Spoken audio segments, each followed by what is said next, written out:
everyone, and welcome to another video. Now this is going to be the first of a series of videos in where I go over my entire collection. I already did like a shorter, more summarized version of the entirety of the collection, both in this room and the previous, or the other room next door. So if you've seen that, you'll have a fairly good idea of what there already is in this video, but this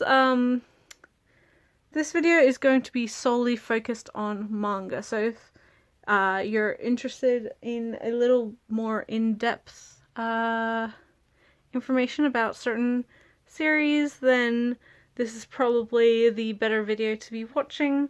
I will also be doing a video just for anime, just for my figures, as well as art books and even CD soundtracks as well, and light novels. So they might not be in the same style as this, but hopefully they'll still be fairly interesting to you guys.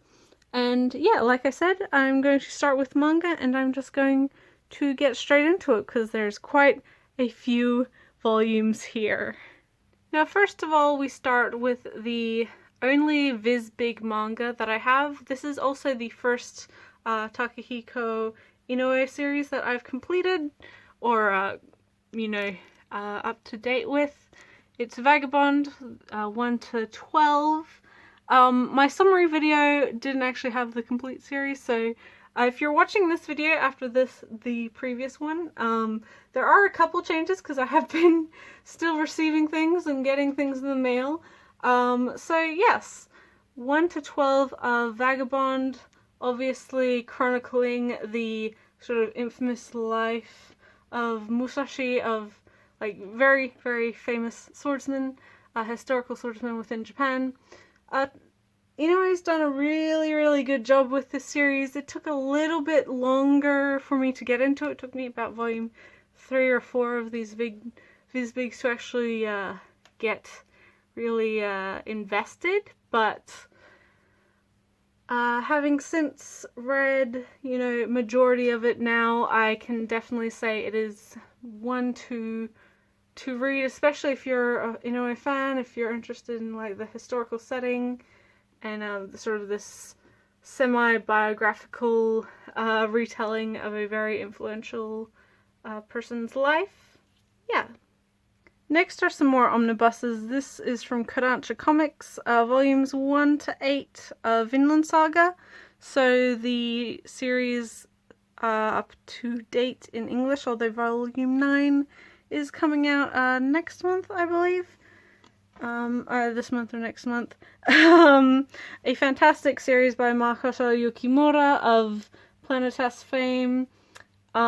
This is probably his more popular work now, but Planetes once upon a time was sort of the only work that we had gotten of his. Really, again, very, very good historical setting, very interesting story type. It also, it almost has a very similar sort of hero arc between this and Vagabond. They are obviously different place settings, but the actual sort of transformation that the characters go through are sort of very interestingly parallel, and I definitely recommend it. Next to that is Oku, another historical manga, although this one is very, very different from the previous two. It is by Fumio Yoshinaga, volumes 1 to 12, and this is sort of a retelling of historical events under the sort of an alternate universe in which the larger population within Japan is female after a huge percentage of the male population was wiped out via a plague or illness, generationally, like over several generations. So women have sort of assumed the roles of men in pretty much everyday society as well as politics, and so it's sort of a very interesting take on sort of like what if these characters were female rather than male, and it's really, really good. Viz has sort of made an interesting choice with this insofar as the translation is very like Old Englishy, so it can be a little bit hard to get into initially, but once you're used to it, I don't think it really causes too much of a problem. And next to that is 1 to 7 and Volume 1 of Gangsta and Gangsta Cursed, the spin-off. Both written by Kosuke, this done with a different artist. I really enjoy Gangsta. I think it's very, whilst it's reminiscent of a lot of series, it's not completely like a carbon copy of any of them. I really like Kosuke's style in her storytelling within the series. Yeah, it's fairly popular, so I'm sure many of you are well aware of Gangsta's positives and negatives by this point. Of course, the anime adaptation was sort of a bit on the lackluster side due to there not actually being too much more manga to animate after the point where it stopped. And that's mainly due to the author's constant hiatuses due to health. You'll see a lot of series that are sort of on hiatus due to author health in this collection, and I'm sort of the belief that, you know, health comes first. This sort of thing should be secondary to any of these artists' priorities. So I personally never have a problem with things going on breaks, even if it does mean it takes longer for them to get to me. But that's just my personal opinion. And that is the first shelf of this first bookcase. Next we have Blue Exorcist 1 to 16, another up-to-date series written by Kazue Kato. Another female-written shonen. This one is a bit more typical, a bit more what you would expect from a standard shonen series, but the execution is done very, very well. I think there's a lot of emotional character pieces to the series that sort of makes it stand out compared to some of its competition and peers. It's not a perfect story. I wouldn't say it does, you know, anything relatively new, but execution is always just as important as originality, in my opinion. And Blue Exorcist certainly has strong execution in all that it does. Next to that is My Hero Academia. Again, not like story type that is really oh so original, but the execution is done incredibly well. Kohei Horikoshi has a huge, you can definitely tell the passion and love he has for his series. It certainly is an underdog series, not just so far with the characters and the main character, but with how this mangaka actually worked to get this series published. It's sort of an interesting story. I recommend you look it up. But yeah, My Hero Academia is just fun. Like, you're not really expecting, you shouldn't be expecting Shakespeare from it, but it's just really fun and enjoyable. It's got a great cast of characters, very likable. And yeah, it's got a lot of range to it. They do a couple different directional things with the story, and I always look forward to reading more of the series. Next to that is Nozaki-kun 1 to 6, a current comedic sort of romance series by Izumi Tsubaki, who is also known for Orasama Teacher. This, I think, is probably more of my favorite, although I haven't really read much of Horosama Teacher. But Monthly Girls Nozaki-kun it's a 4-panel manga, so it's, you know, just the 4-panel sort of comic strips compared to like a more typical manga that you would see, but I think that suits the series very, very well. It is quick, snappy, the humor is very, very sharp, and it's very satirical for what people normally expect of sort of the shoujo romance tropes, although this isn't actually a shoujo, but it does sort of play a lot off of those tropes. It's very, very good. I definitely recommend the anime, and I actually think the anime is a good place to start with this. It gives you sort of the tone of the comedy before just jumping into this one, which may be a little more obtuse for some people. Next is Hunter x Hunter, the entirety of the series in English so far, so 1 to 33. And also Volume 0, which is a Japanese release. This I would call my favorite, like, long-running shonen. I know there's a lot longer shonen out there, but I've never been one for sort of a series I go on for tens and tens and tens of volumes. But Hunter, I'm a really big fan of Yoshihiro Togashi's sort of writing style, the characters he develops, and sort of the plots the things he likes to tackle in his stories. I know people give him a lot of slack due to hiatuses, but I mean, that's a personal thing. Everyone's allowed their own opinion on that. Like I said, I personally have no problem with hiatuses. There are other authors who have had much longer and much more hiatuses, and I don't really see people complain about them nearly as often. And I think hiatuses definitely help with the quality of the story. When you have a series coming out every single week for 10-15 years without a break, it can definitely impact on the sort of story being told and sort of the overall quality of the work. So, my opinion is that Hunter x Hunter is pretty much phenomenal from start to finish.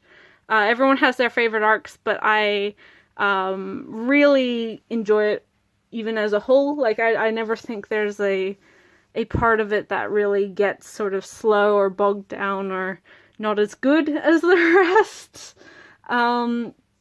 So yes, Hunter x Hunter, probably my favorite long-running shonen.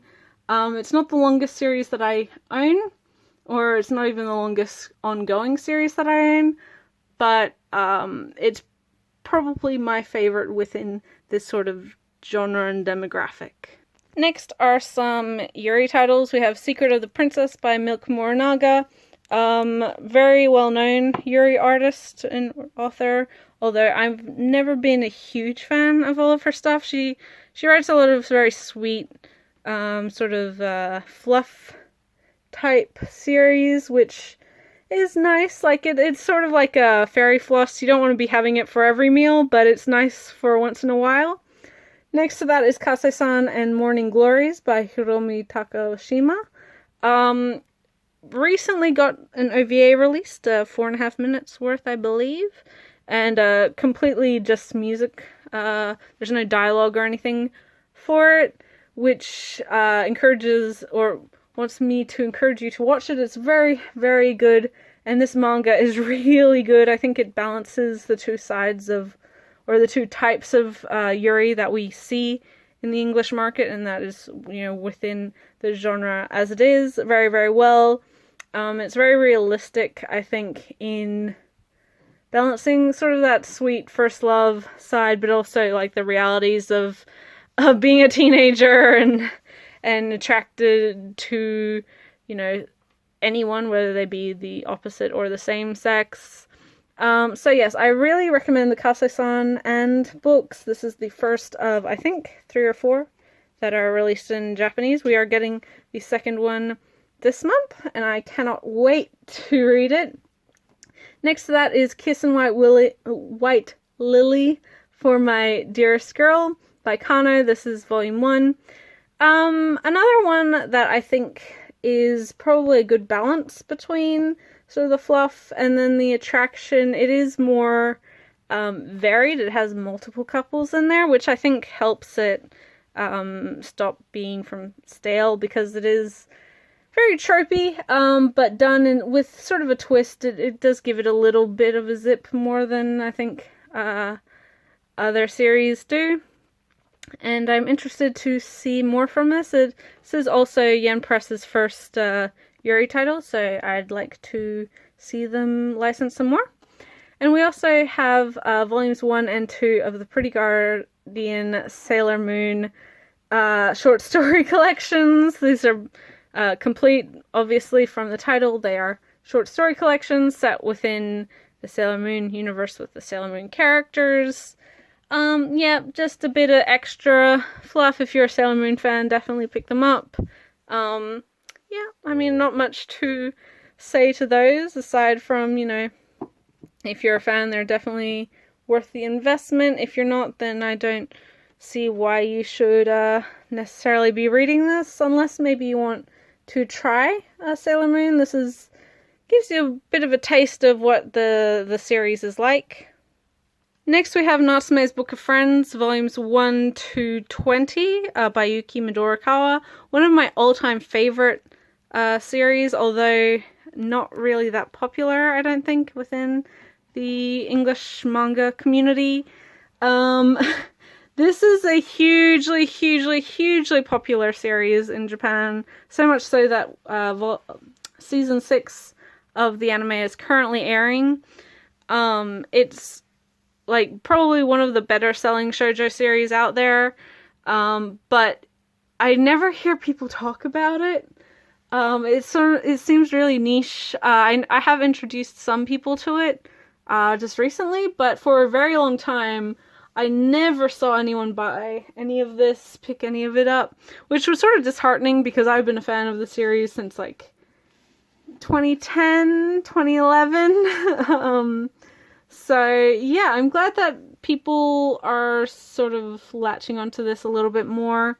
It's very, very good. I've said to multiple people that if you're not really sure about shoujo as like a demographic, definitely try this one. It doesn't have any romance in it. It's much more sort of bittersweet compared to what I think people would expect from a shoujo. And yeah, it's sort of a good stepping stone into like broadening your horizons, I think. It's sort of a supernatural yokai spiritual sort of story.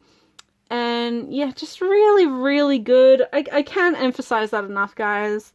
Yeah, I only hope more people read it because it definitely deserves to be seen and enjoyed by much more people than it currently is. Next is Kimi ni Todoroke 1 to 26. Again, another up-to-date series, as was Natsume, as was Hunter x Hunter. Most of the series on this shelf or in this bookcase are up-to-date. But Kimi ni Todoroke by Karuho Shina is sort of exactly what you would expect from a shoujo manga. It has very sweet characters, and I really enjoy the emphasis of friendship for the first 10 or so volumes before it really gets into the romance aspect of it. Yeah, it's I think it's probably one of the stronger titles within this sort of high school romance demographic. It's really sweet. I think the art is very nice, and I appreciate the later volumes sort of tackling issues in a realistic way and not necessarily in a shoujo tropey way.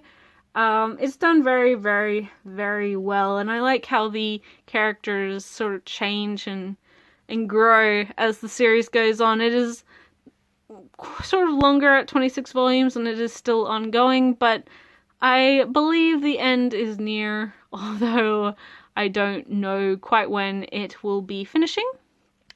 Next to that is another sort of high school romance series, although in a very different vein from Kimi ni Todoroke, and that is Horomia, volumes 1 to 7. Another really great romance series. I like this one particularly because it is quite realistic and mature in how it handles like teen relationships. It never gets too like over the top or too dramatic. It definitely has a very strong humorous tone throughout the entirety of the series, but more importantly, it has characters that seem like they're actually friends and sort of actually attracted to each other, which isn't always necessarily the case with shoujo romance manga. Kimi ni Todoroke also has that same like friends as well as romantic interests, like who actually care about each other and don't treat each other awfully, which is one of my big problems with a lot of these sort of romance series. But Horomia is great. Started as a web comic done by Hiro called Hori-san to Miyamura-kun. And yeah, this is the obviously manga adaptation of that webcomic. The webcomic's been finished for several years now, so I don't know quite how much longer this manga will run, but I'm hoping that we see a good conclusion to it. It's definitely one of the better sorts of humorous toned high school sort of series that we're seeing, and I was really happy when Yen licensed it, oh so many years ago now. Nexus Higurashi, the manga adaptation of the very popular visual novel, broken into the question and answer arcs. I have the entirety of the question arcs, but not the entirety of the answer arcs. I am missing 4 or 5 volumes within the series, although if you have seen the 2 seasons of anime, you have a fairly, you will already know what goes on in this manga. But I always enjoyed this particular manga, as well as Umineko, its sister series, in so far that it uses different artists for each arc, which definitely emphasizes how each storyline is different. I think it was a clever way to sort of visually represent like multiple routes within visual novels. And this is definitely one to get if you're looking for like a horror with a bit of a spin on it. Yeah, horror mystery, I would say. And honestly, even having watched the anime, the manga definitely still is worthy of your time. It's got some really creepy moments in there. The artwork for some of, I mean, obviously some artists are going to be better than others within other people's opinions, but I think each arc sort of introduces something very creepy with the art style, and so it works really well. Sort of an older series by Yen Press, and one I hope to complete sometime this year. Next is Therme Romai, which is the sort of historical gag manga by Mari Yamazaki. This is the entirety of the series in 3 omnibuses. A hardcover released by Yen Press. Very funny. It is quite sort of repetitive for the first volume and a half, or should I say 3 volumes. But it develops a larger overarching story later on, and I think that pulls it up from sort of middle of the road repetitive gag series. It's really like it's quite a clever idea. You can obviously tell Yamazaki's love for like ancient Rome and sort of the society that invented like public bathing. It's very interesting. It's a good one to try and search out, although it is harder to find nowadays because I believe a couple volumes are out of print. Next to that is Drunken Dream and Other Stories by Moto Hagio. This is a release by Fantagraphics Books of a whole bunch of her sort of single story, single issue stuff, and does contain some of her more well-known stories like Kanshin Half God and Iguana Girl. I highly recommend it if you're a Hagio fan. And yeah, Fantagraphics Books have done a great job. I know not too many people actually buy a lot of their books because they are sort of very niche, but they always do such a phenomenal job. So I encourage you to try some of their series. Next to that is another Fantagraphics Hagio release. That is volume 1 of Otherworld Barbara, the first 2-in-1 edition. We are getting the second in August, I believe. Another great Hagio story, horror, shoujo, sci-fi. Yeah, pretty typical for what you would expect from her, and much more recent. story. It is from like 2004. But very distinctive art style, of course, and that very foreboding, creeping, like weird undertone to most of her horror. Next to that is Nijigahara Holograph by Inyo Asano. Another, of course, Fantagraphic Books release. This is probably one of his less popular series or releases, although it is my favorite of his works, which I don't know what that says about me, but it's certainly something that I think you can gain something new with each reading of it, like all of his stories, but this one is especially obtuse, so it's especially interesting for me in something that you can explore and sort of disassemble and then reassemble and sort of try and figure out. Next to that is the incredibly important and influential The Heart of Thomas, another Moto Hagio work, and the very first BL work, sort of, yes and no. It was the first one to really make an impact within the Japanese market, and due to its popularity, really started the classical or classic literature influenced manga within the 70s and 80s. Very, very, very, very good book. Even if you're not a fan of BL or yaoi, it's certainly not to the levels of what you really expect nowadays. It doesn't have any real romance in it. It's more so an exploration of sort of the demonization of desire and homosexuality and self-perception and all these really heavy topics, some of which I don't want to get into because it will spoil a little bit. But I really, really recommend this one. It's definitely worth the read, especially if you want to read some more 70s stuff that is very influential. And we have yet to get Rose of Versailles, so whilst you're waiting for that, you can pick this one up. It's the complete series and just the one volume, and again, beautiful release by Fantagraphics Books. Next are some Jiro Taniguchi stuff, released by Ponent Mon.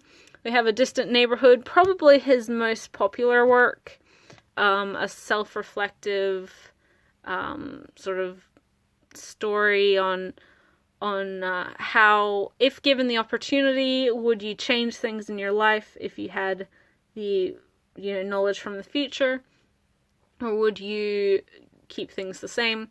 And then A Zoo in Winter, which is autobiographical about his sort of breaking into the art scene in the 70s and starting as a mangaka in Tokyo.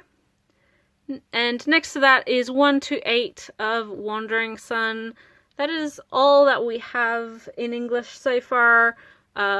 A fantastic, fantastic series by Shimuro Takako, and one I hope we see the end of soonish. This is roughly half of the series, and I so hope that we see the rest of it someday.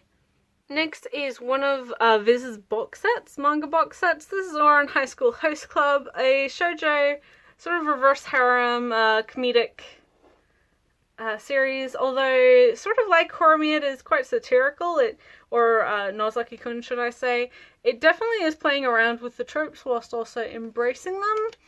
I really recommend this series. It's very, very funny and definitely holds up, even though it is a little bit older now. It's a classic for a reason, and Bisco Hattori just has really great writing. Like, she has a bunch of great characters here, and yeah, this is the complete series, volumes 1 to 18, and this is probably the best way to buy it.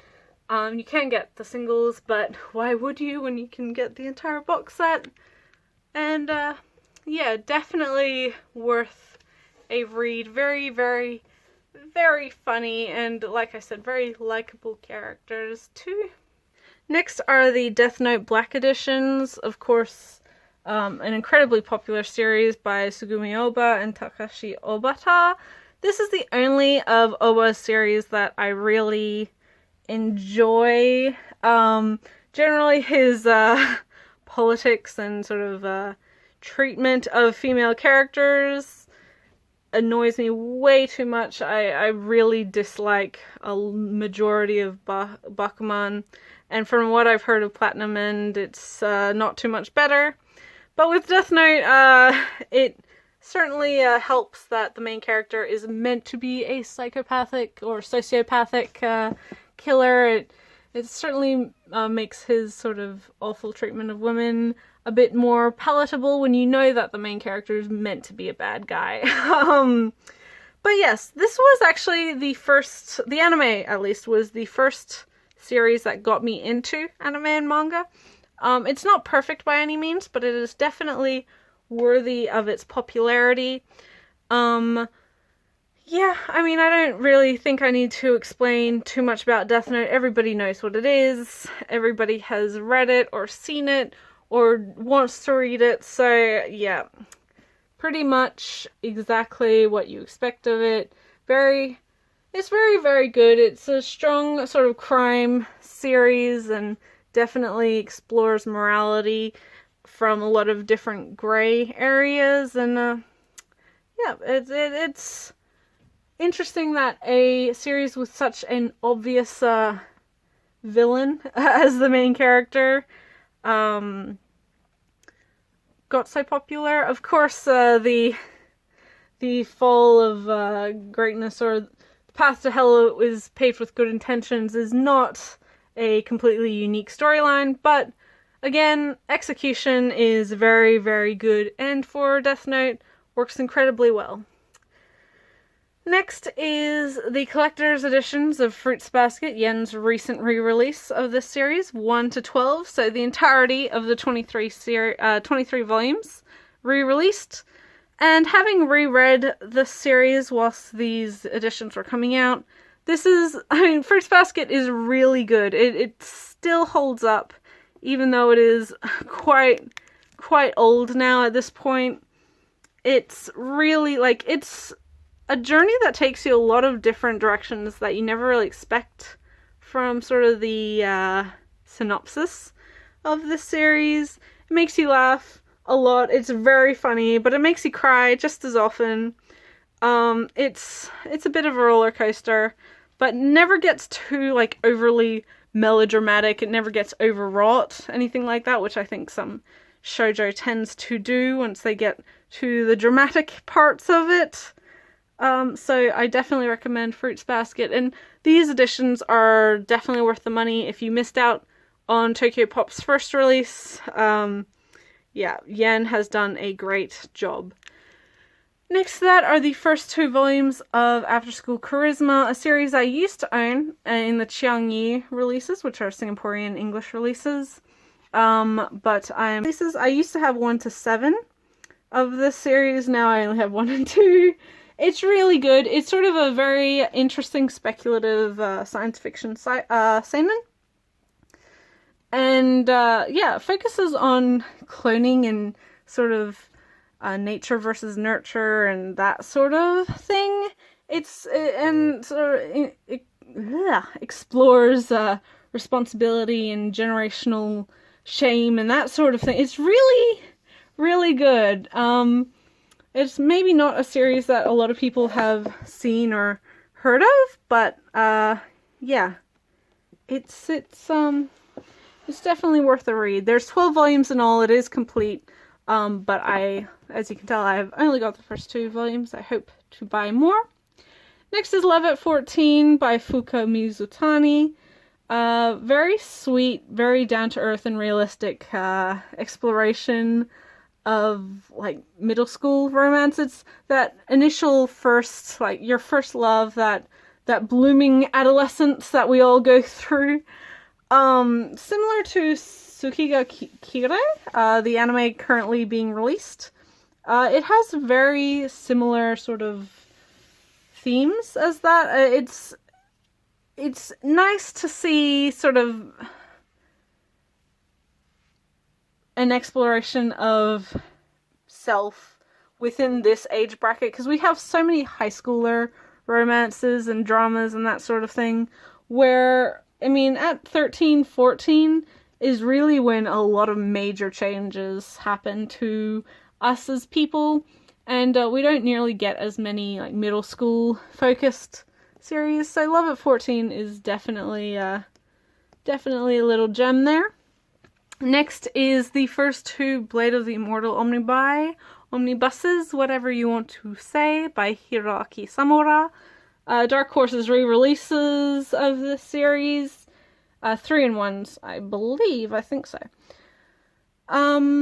Yep, I mean, it's basically just a repackaging of their original single releases, still rearranged to read left to right rather than right to left, as per Samura's insistence and askance.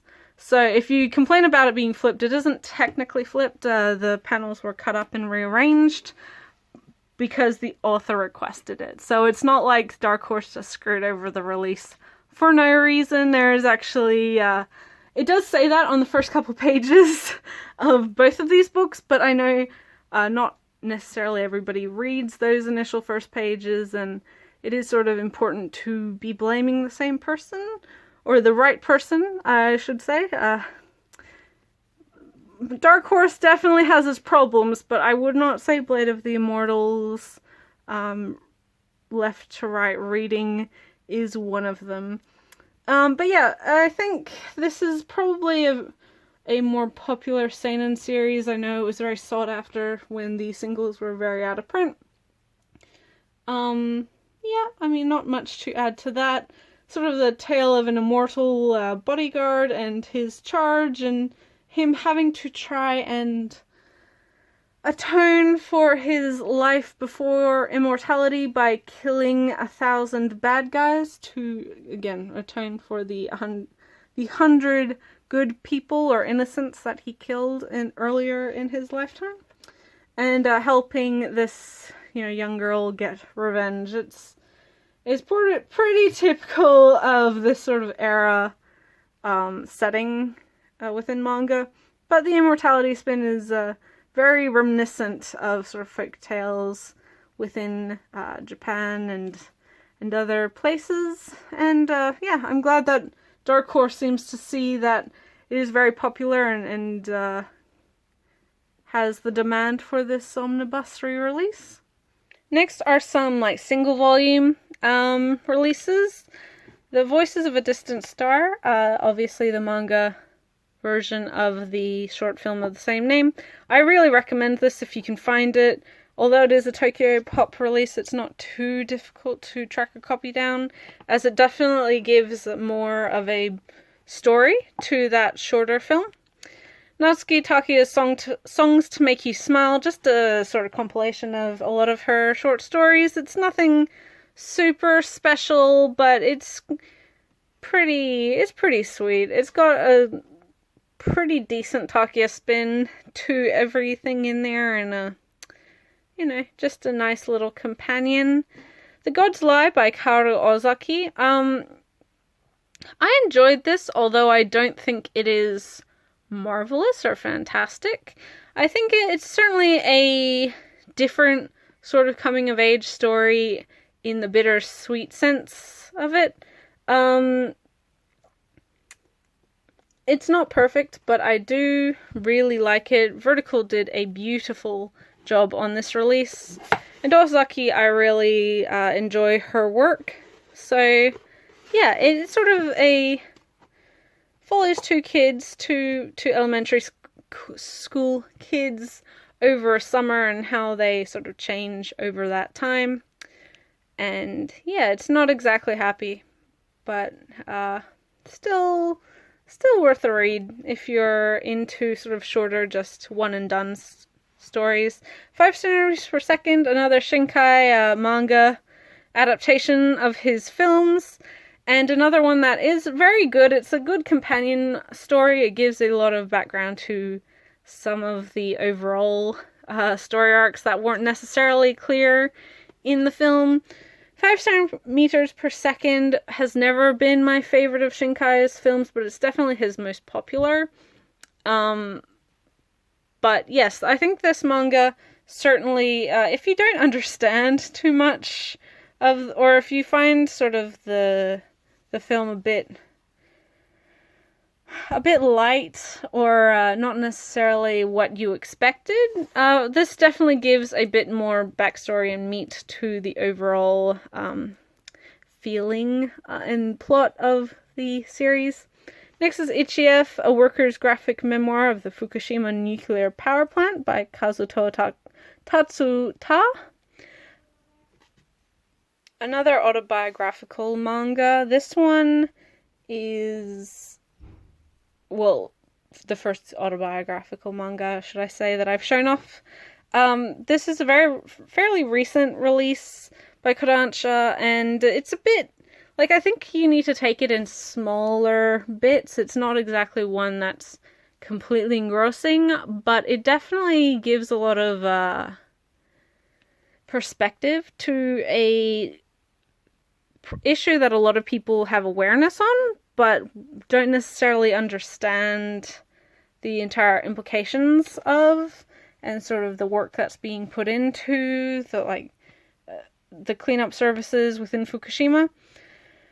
Yeah, it's a little bit, I think it's a bit too apologetic or dismissive of certain companies and the Japanese government's role within the Fukushima disaster and their reaction to it and that sort of thing. But I wouldn't necessarily say that it completely absolves them of any responsibility either.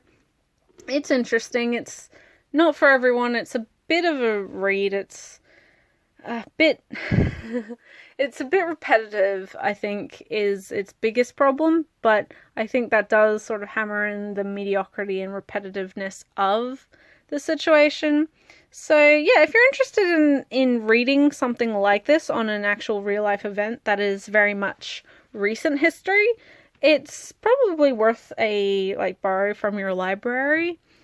Yeah, so Ichief. Then we have A Prime, another Moto Hagio story. This is a very old Viz graphic novel release, and contains a whole bunch of her stories, but most notably A Prime. And this is classic 70s sci-fi, and Hagio really at her best. Next to that is Love Song, 4 Tales by shoujo artist Keiko Nishi, another very influential 70s shoujo artist. Some of these stories are better than others within this book. Not all of them are romance, although a couple are. And sort of a good indication of the mix that there is, or was, and still is, within these early shoujo authors' repertoire. And then finally these all three are Viz graphic novels, this being 4 shoujo stories, a compilation of authors, Keiko Nishi, Moto Hagio, and Shio Sato.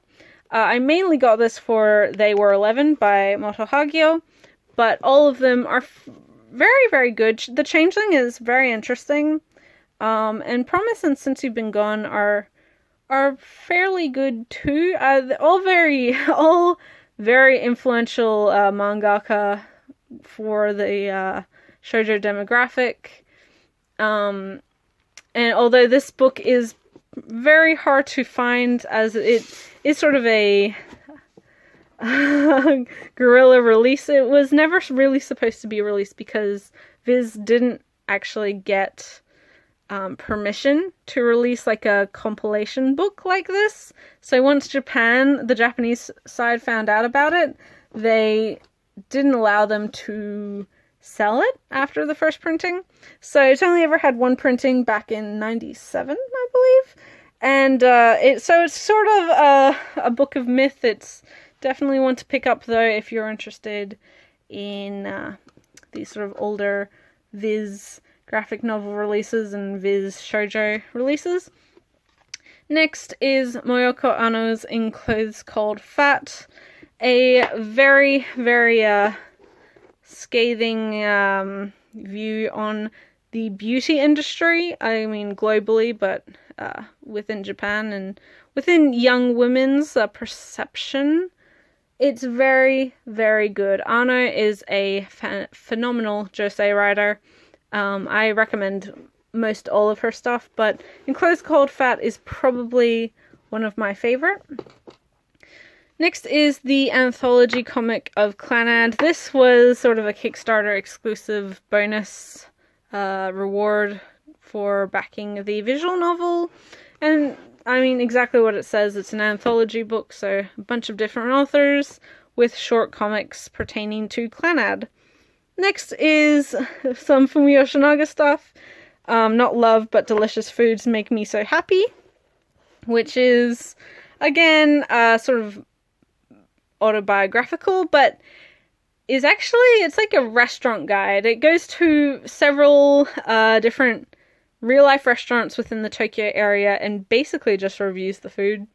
Yoshinaga has a incredible love for food, and this is her indulging in that love, basically. And then we have All My Darling Daughters, josei series by her that is incredible. I definitely recommend this.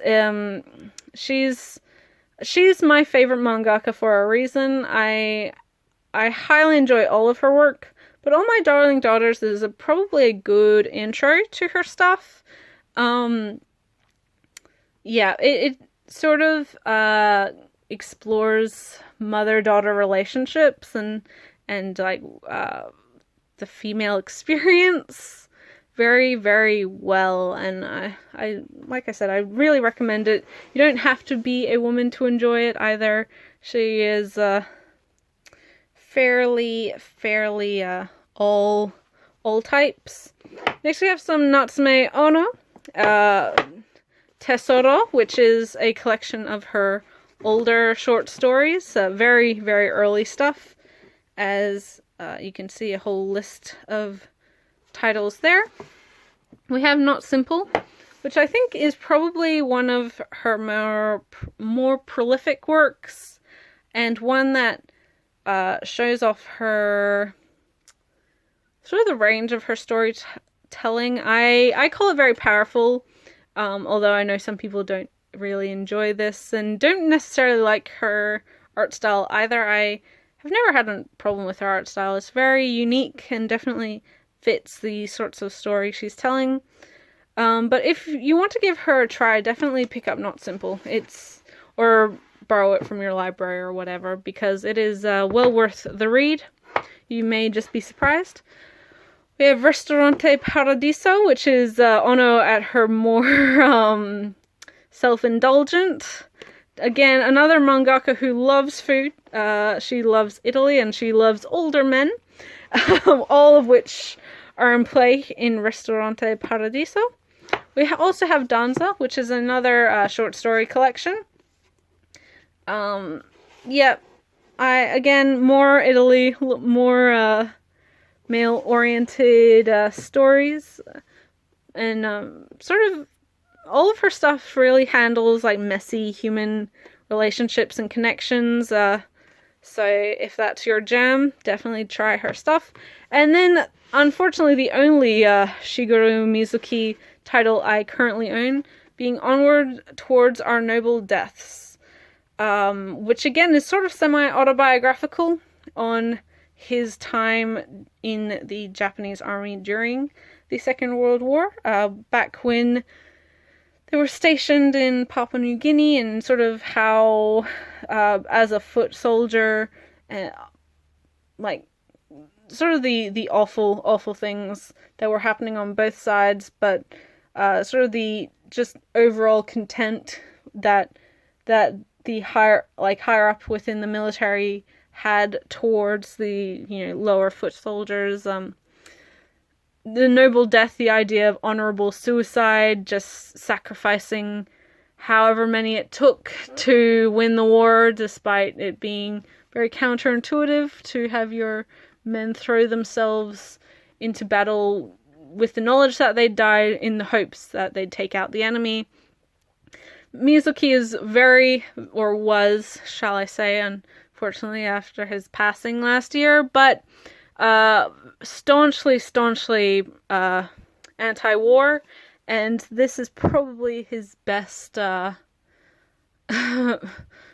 his best example of that. It's very, very good. I definitely recommend it if you're interested in like wartime sort of manga from the Japanese perspective, and especially from a non-patriarchal or patriotic standpoint, because sometimes some of these Japanese wartime manga are a little too uncomfortably patriotic, and Japan has never done anything wrong. So yeah, it's very balanced and very, very, very good. I commend Drawn Quarterly for their Mizuki releases in general, but Onward Towards Our Noble Deaths. If you're gonna read anything Mizuki, this is probably one of the titles to be owning. Next is Haikyuu, another series I don't think needs any introduction. Again, not one that is, immensely unique or anything, but definitely the execution and the characters make it all the while worth reading. I really enjoy it. Haikyuu is just really, really fun, and I can never seem to be patient enough for the next volume. I'm so glad that we are getting a new volume every single month, and although we're catching up quite quickly, it's definitely one that sort of reignited the interest within this sort of very classic, typical shonen sports series. Of course, things like Kuroko's Basketball, Ace of Diamond, sports manga has never, gone away, but Haikyuu was definitely the first one, anime as well, to really create interest within the English-speaking market. The Haikyuu and Free and Kuroko definitely helped sports manga break, and Yoshmushi Pedal as well, helped sports manga break into the English market. And I know people complain about fangirls all the time, but without them you would have none of this stuff. So don't complain, because they're not hurting you. All they're doing is creating popularity and interest for stuff that may otherwise never have a chance outside of Japan. So yes, be grateful for what we get. Don't complain. There's no reason for you to complain if you're getting something good. No, but nothing that anybody else does should affect you. Just enjoy the stuff you enjoy without having to worry about what other people think, because it's so... Sorry, I'll get off that topic. But Haikyuu is really, really good. Very fun, and the anime is just as good. I definitely recommend it. Furudate has a great sense of likability and sort of goofy tone without it ever getting ridiculous. It's nice to have a sports high school series that doesn't sort of resort to this is so super important, everyone must be super serious all the time. And I think even in recent stuff you can see how it's influenced the market a lot. Yeah, it's just fun. I don't know, you guys, it's fun, it's got good characters, it's likable. The other thing that I think is it has lots of memorable characters, not just within the main cast, but within rival teams and the larger story as a whole. It has a great cast, and because some series I have issues with remembering people's names in other teams. Even within the main team, I'm like, who the hell is that guy? I just give them nicknames, whereas I never have that issue with Haikyuu. I don't know, guy. It just seems like they're very distinct amongst each other, and you don't really need to worry about getting characters confused, because they all have a very clear personality and character design and all that sort of thing. Next is Arjun 1 to 5. 9 just came out, so I am behind on this one, although I do really enjoy this one. This is a series I'm up to date with via the Crunchyroll manga app. Gammon Sakurai's seinen sort of monster series. Another setting that isn't completely, unique, but execution. I can't reiterate that enough. Same with Devil's Line. Ryo Hanoda's story, you could argue, is fairly similar to Tokyo Ghoul, but the direction it takes and sort of how it handles certain aspects is different. Neither is better than the other, although, I mean, fans will argue either way. But I honestly believe that they both those series take a very similar premise of, like, monsters hidden within society and isolation and that sort of thing. I mean, it's X-Men. It's just the idea of bigotry and like fear for others within, or fear of the unknown within society that we see so often, but handled in really different ways, in really interesting ways. They're both very different and both very good. But Devil's Line, I recommend it. I adored this series since Volume 1. I don't know too many people reading it, but it's really good. Vertical deserves your money for this one. Next to that is Mysterious Girlfriend X Omnibuses 1 to 5. There is one more omnibus to go, and then we are complete. And this is, again, another really...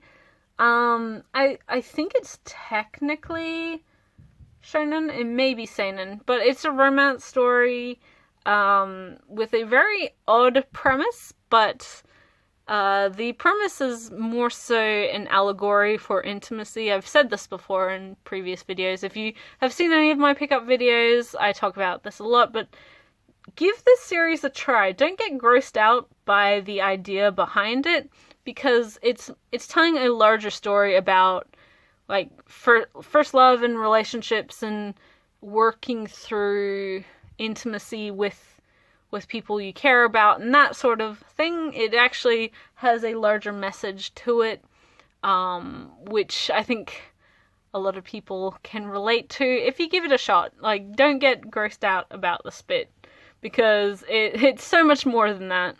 It's so much more than that. Next is Prophecy, a short 3-volume series. Nothing, like, super amazing about this series, although it is pretty solid for what it does. It's sort of it's very anarchical sort of story, similar to so much of what's going on socially currently, fighting against this larger power and the corporations and government and all that. So yeah, if you're interested in that thing, that sort of stuff, give it a shot. It's not perfect, but I never claimed to be, I don't think. And I think it's very human in how it ends. Yeah, so, it might be a little underwhelming for some people, but I don't really know what people expected of it. And then we have Black Lagoon 1 to 10. Obviously an immensely popular series, although it is constantly on hiatus. This sort of series is one that never seems to lose popularity despite its hiatuses. It's very fun. Like, this is pure, like, popcorn action movie junk food. That doesn't mean it's worth less than, anything else. But, it's just fun. Like, you read it because you know exactly what you're getting from it.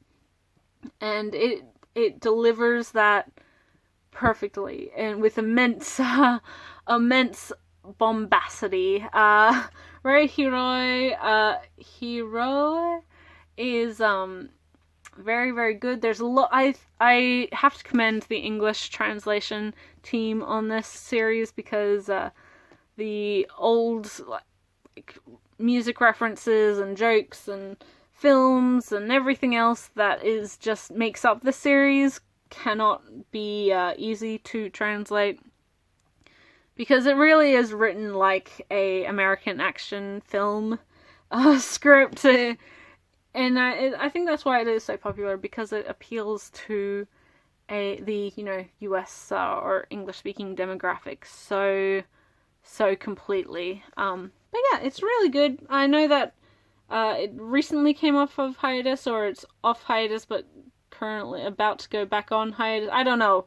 We are getting volume 11 soonish though, hopefully. I don't know.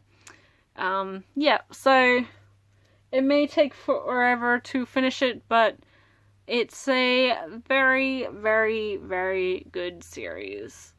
Next is Neon Genesis Evangelion, another manga that sort of a companion to its mother series. Gives a bit more explanation to the television show and the films. Yeah, I mean, again, not really anything I need to introduce. Viz has done a great job with these beautiful releases, and it's nice to have like the complete set. Sadamoto certainly explores the series in a very interesting direction. That Evangelion is such a fascinating series in of itself, but yeah, it gives an interesting perspective to the series as a whole. Here's the series I mentioned before, Umineko, the sister series to Higurashi, another one that uses different artists per arc, which really emphasizes the different storyline for each of them. I prefer the manga to the anime for this one, obviously because the anime never adapted the entire story. So if you are like me and want to know more about this particular manga or this particular story, I definitely recommend this manga adaptation. The first 10 omnibuses, we are behind on this one, but it's not like a super priority right now for us. So yeah, just enjoying what we have so far. Next is some Fumi Yoshinaga stuff. Flower of Life, my absolute favorite manga of all time. Probably a very controversial opinion there, but I adore it. I love this manga so much. Antique Bakery, which is probably her most famous or popular series.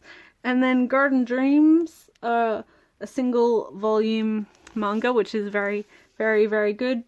Yeah, I really love Yoshinaga, if you couldn't tell.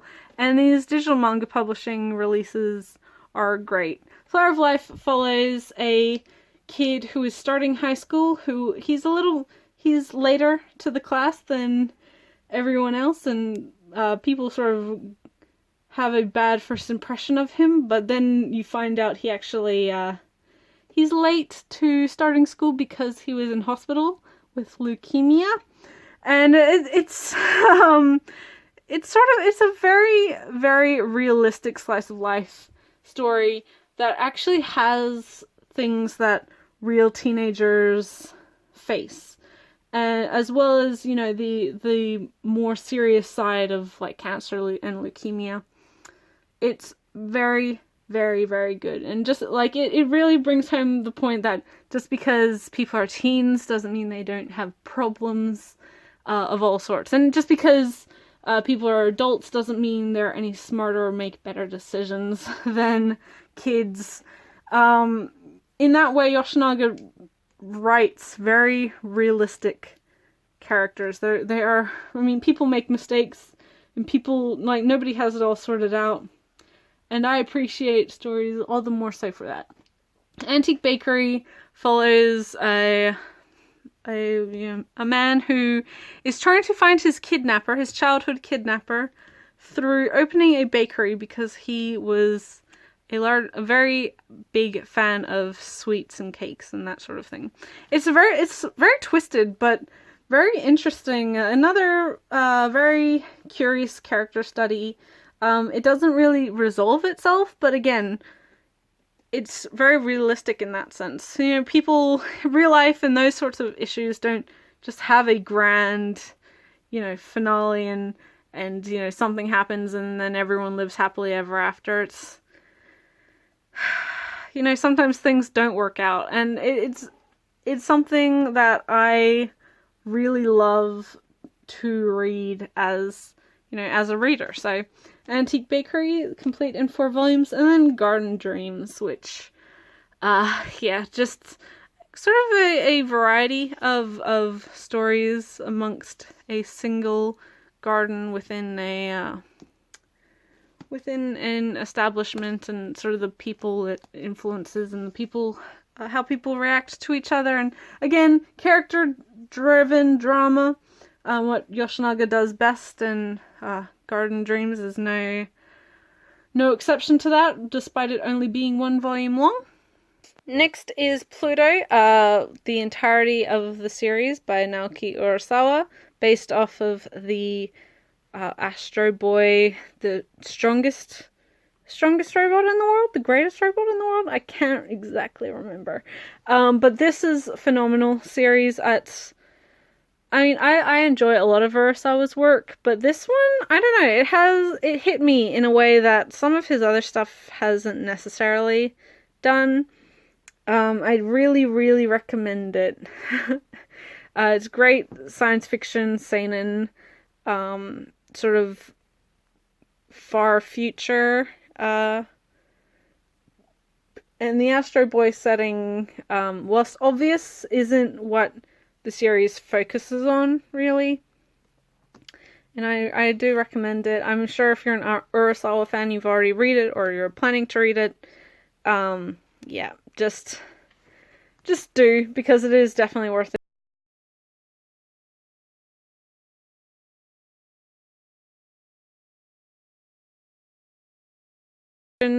Of stories within the Parasite universe, done by a bunch of shoujo manga artists. There's a lot of horror stuff here, a lot of sort of comedic stuff too, but all really good. I'm so glad that we are getting the first compilation or anthology of these sorts of series, because I've been waiting forever. There's a Moto Hagio one in there. If you couldn't tell, I'm a fan, and I I was praying, but I thought it was maybe a little too old, so we wouldn't get it. But yeah, Neo Parasite F is great, especially if you're a fan of Parasite. It's interesting. Not every story is fantastic, but there's plenty of very strong ones in there. Next is another Fumi Yoshinaga series, 1 to 11 of What Did You Eat Yesterday, which chronicles the life of a gay couple in Tokyo, and sort of just their domestic lives. It's, again, Yoshinaga is one who really loves writing and drawing food, and this is pretty much 70% recipe.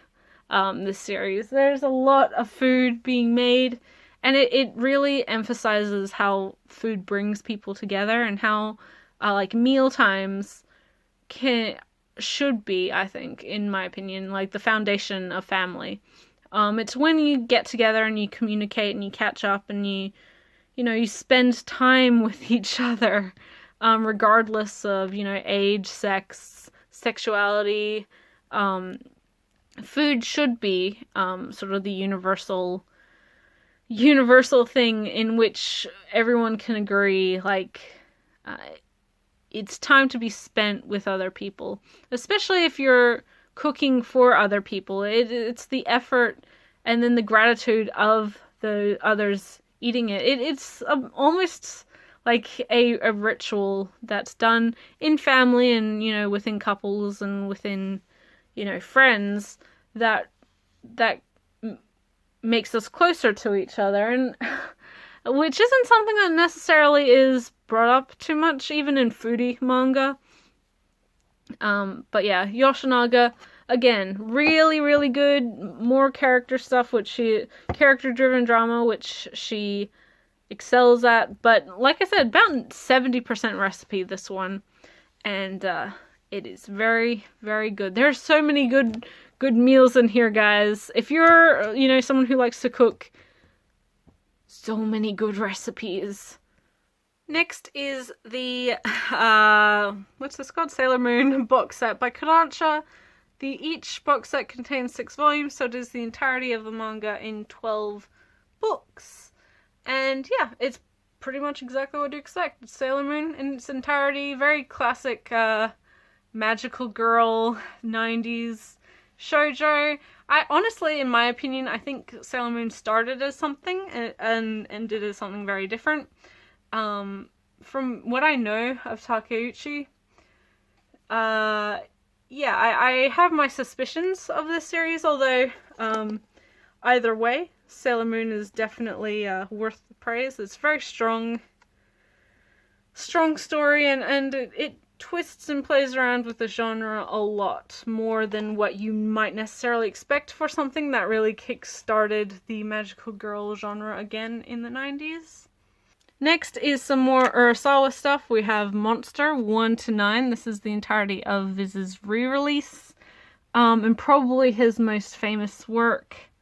Follows the sort of unwitting Japanese surgeon in his quest to find a young boy whom he had saved his life like 15 or I don't know, like 10, 15 years prior, and has since become like a horrific serial murderer.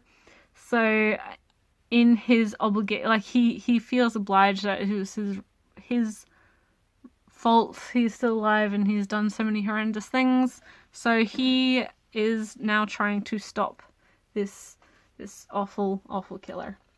Again, I'm sure a lot of people are very aware of Monster, but it is definitely a really, really, really good manga, so I do recommend it.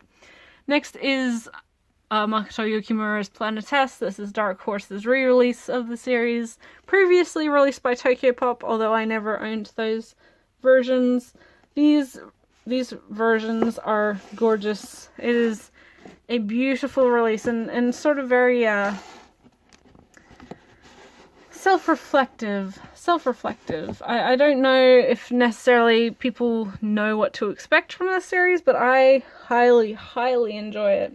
And I'm so glad that Yukimura has gotten some more attention since now with Vinland Saga's popularity. Another Natsuki Takuya series. This is Twinkle Stars, volumes 1 and 2 of the omnibuses. A older series which was never released in English or in the US. It was released in Australia, where I am, and Southeast Asia by Changi, although I never owned those releases. It is sort of a older one, but from what I've heard, it is very much within Takuya's sort of dramatic style. And then we have Goodnight Punpun 1 to 5. I believe there's going to be 7 volumes in all. But yeah, another sort of fan favorite that took quite a while to get an English release, but Viz has obviously now been releasing this, and much to fan satisfaction. Asano is very, very good at what Asano does. He's not for everyone. He's definitely a author for certain mind frames, like frame of mind, and so therefore I wouldn't necessarily recommend this series sight unseen, but if you do some research and you like what you hear, I would definitely recommend Goodnight Punpun. It's certainly his magnum opus for a reason. It's probably his least sort of it's a series you don't have to, it doesn't take like a huge amount of like unpacking to fully comprehend, but the strength of the story means that you don't really need to. Next are some completed releases. Lovely Complex, another high school romance, which I highly recommend. One of the first high school romances I ever read and watched, actually. The story of a tall girl and a short boy, and sort of their friendship, which later grows to romance, and sort of their personal complexes on their height and what people expect of them and that sort of thing. It's very, very good. 16 is the final volume for story, and then 17 is a bunch of like side story stuff. Next is A Silent Voice, another complete series, 1 to 7. I recently saw the film of this. It was playing in cinemas here in Australia. And the film has the same problems I have with the manga, mainly with certain characters. I'm sure I don't need to explain whom. But very powerful series. It's very strong. It definitely definitely is sort of hard to read and watch, especially if you've been on either side of bullying. Yeah, it's very, very, very good, and I'm looking forward to more of Yoshitoki Oima's writing. Very, very interesting sort of new stuff she's bringing out. Then we have Mushishi 1 to 10 by Yuki Uroshibara. This is a series you can only get on Kindle now, or through digital releases, so there is a legal way to read it, which I would encourage, but I won this off an eBay auction. It was probably more, I spent more on it than most people would be willing to spend, but this series is one of my all-time favorites, so it was a no-brainer for me, basically. I adore this series. Definitely one of my favorite. If you can't tell, I really like these character-driven sort of stories, as well as like I really like supernatural, like Shinto-influenced settings. So Mushishi is right up my alley. And then we have the entirety of Satono Mizushiro's Afterschool Nightmare. Series that I don't know if too many people have read, but it's very interesting in its exploration on gender expectations and sort of self,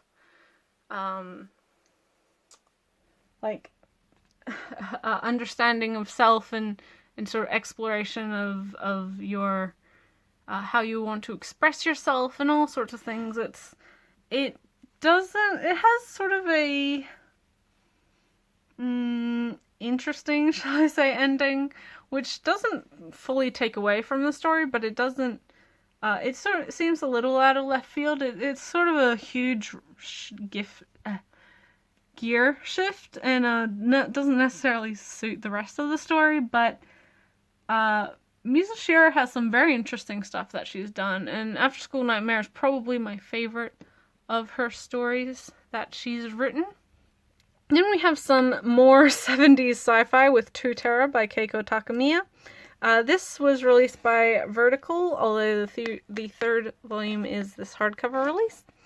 And another really great 70s science fiction. Another one that I don't necessarily think a lot of people have read, but is hugely influential. It definitely has influenced a lot of stuff that was coming out at the time and since, and it's sort of a shame that people don't really know like the original people who were writing these stories before, you know, anime and manga became popular in the West.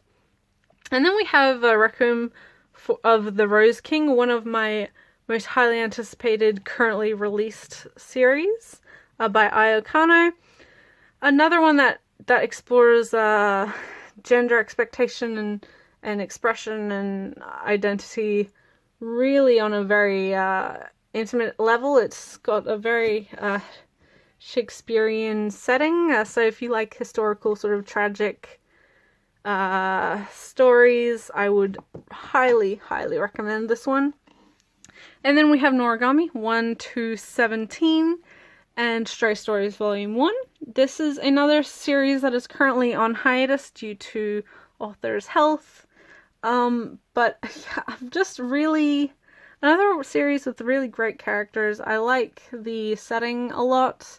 It certainly emphasizes what a lot of cultures believe with their deity, in that they're very fickle. They sort of although they're like all-knowing and all-powerful and must be worshipped by humanity, that doesn't mean they're necessarily good people or know what's right and wrong and that sort of thing, which I think with sort of Christianity and sort of more Western religious beliefs, that is less so. I mean, we think of like an almighty, powerful god who knows everything and only does good things, but if we're looking at New Testament or Old Testament, God was very spiteful and fickle and all that. And Noragami, I think, really emphasizes the Shinto side of that, insofar as, like, there are thousands upon thousands of gods, and they're all just, you know, just as irrational and fickle as human beings. They just have, like, deity power granted upon them due to their choices in life and due to humanity wishing and hoping on this idea that there is a greater power. So yeah, Noragami, really, I appreciate them doing that. I also think the strength of the story is fantastic, especially from about volume 8 onwards.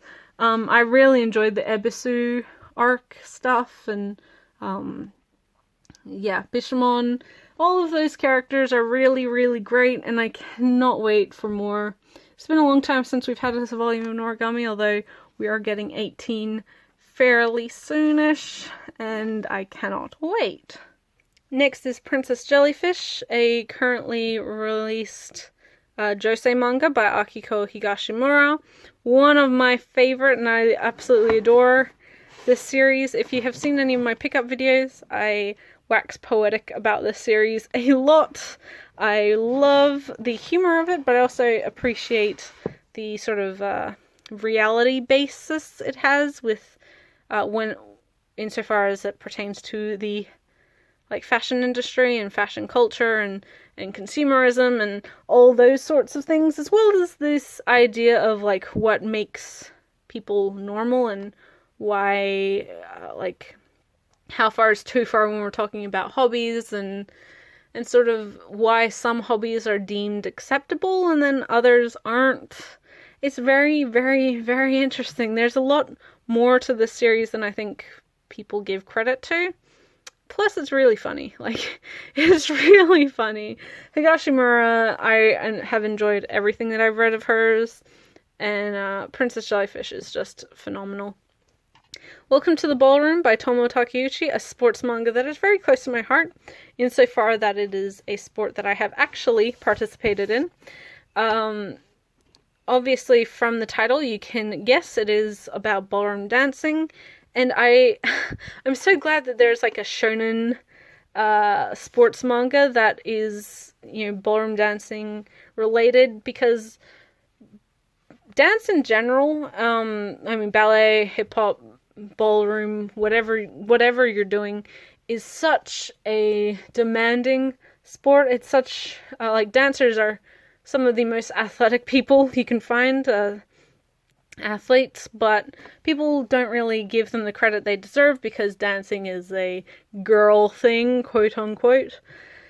So, just the fact that something like this seems to be so popular in Japan, and it is getting an anime, so I'm hoping that that will boost its popularity here.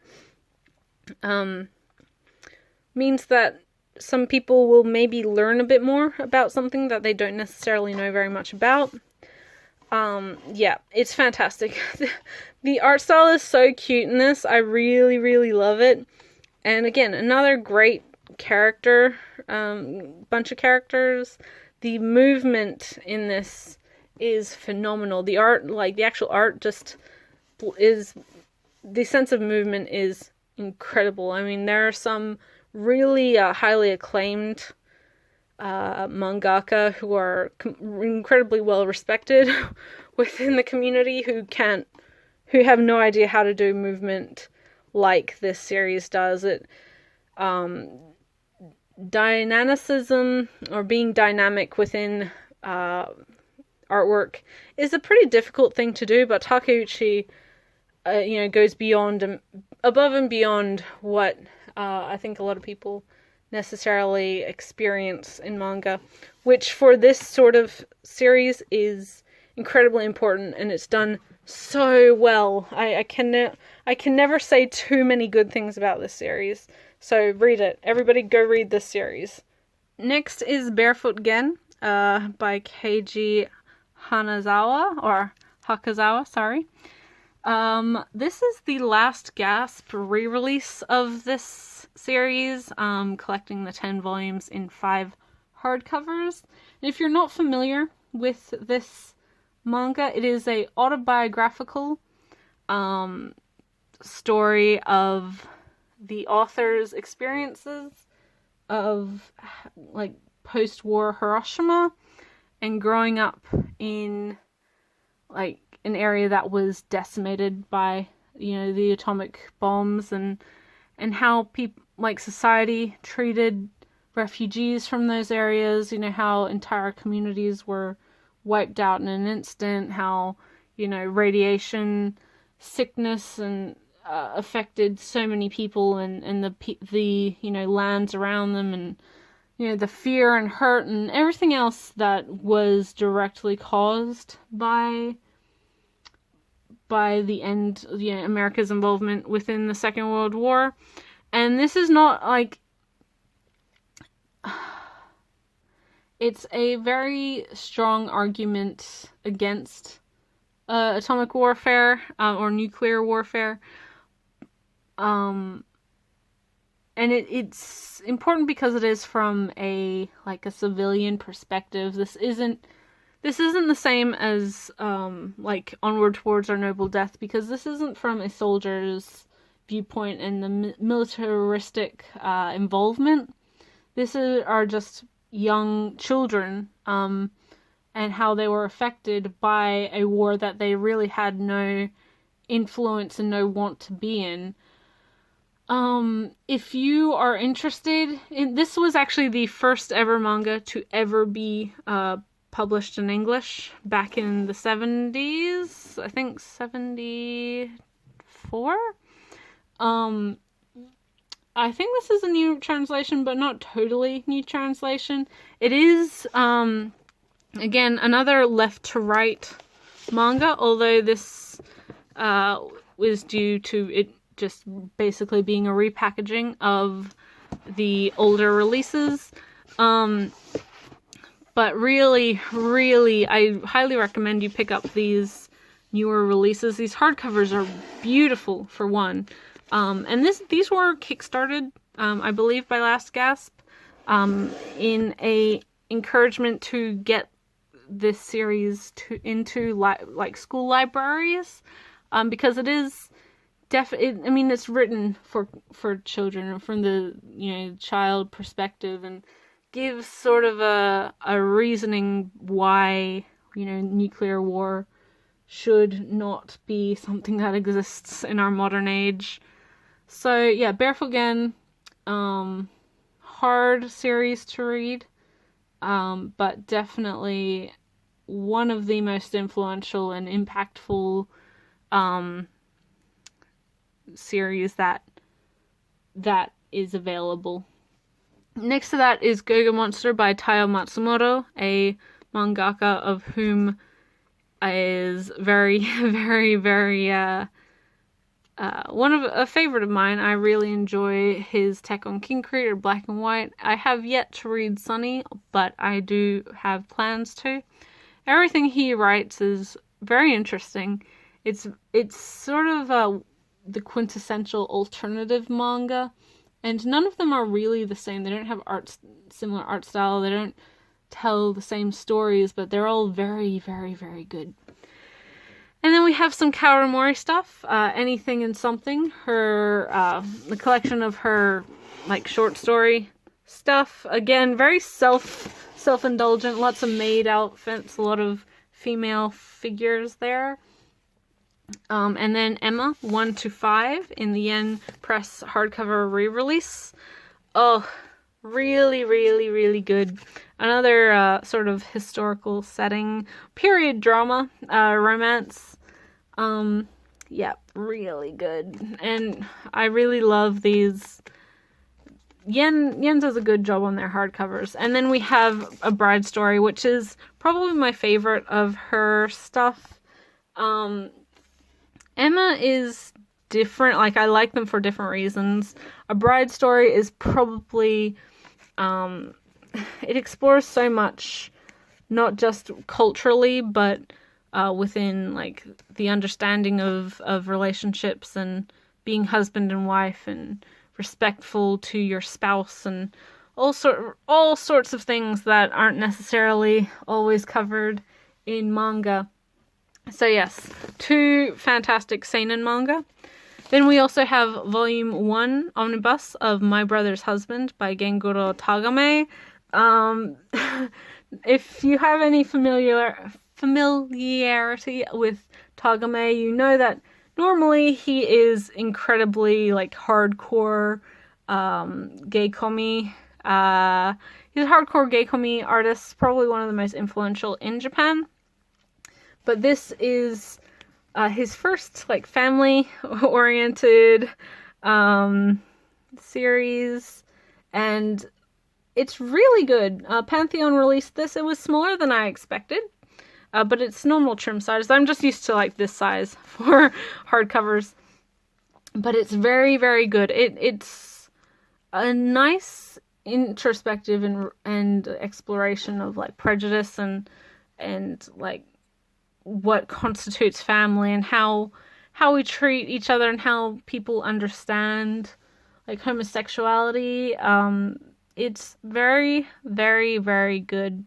And it never becomes like, it is an educational manga. It's definitely like trying to educate people on why it's ridiculous to have sort of these preconceptions about gay people and gay relationships. But it never becomes preachy. Like, it never gets too like, oh, you are so stupid for not realizing this, or, you know, almightier than thou, sort of thing. So, yeah, I cannot wait for the second half. There will only be 2 volumes. It's only a 4-volume series in Japan. But yeah, really, really good. Although I don't necessarily recommend the author's other works for the casual manga fan. Then we have another Kawamori work, Shirley. This is the only volume we got in English, and technically, really, it's the only volume of Shirley there is. There is a sequel, pardon me, in Japan, but yeah, CMX sort of went bust before we ever got any of that. But Mori made love for everyone. And then we have the bilingual release of Chaifu Volume 1 and 2. This is a Japanese release with English words in it. I don't know if you can get these anymore. I bought them years and years and years ago when they first came out. And so I can only assume they're not exactly that easy to find anymore. But Chaifu, it has been one of my favorite series for a long, long time. And, you know, this was the only way to have it legally in English up until recently, now with Kodansha's digital releases of the volumes. So, yeah, support the series, guys. It's a josei sports series about karate, and it is so much more interesting than that makes it sound. It's really, really, really, really good. Next is another josei series. This is Complete 1 to 14 of Tramps Like Us. A series that isn't perfect. I don't necessarily think it's the best thing ever. And it certainly has its problems.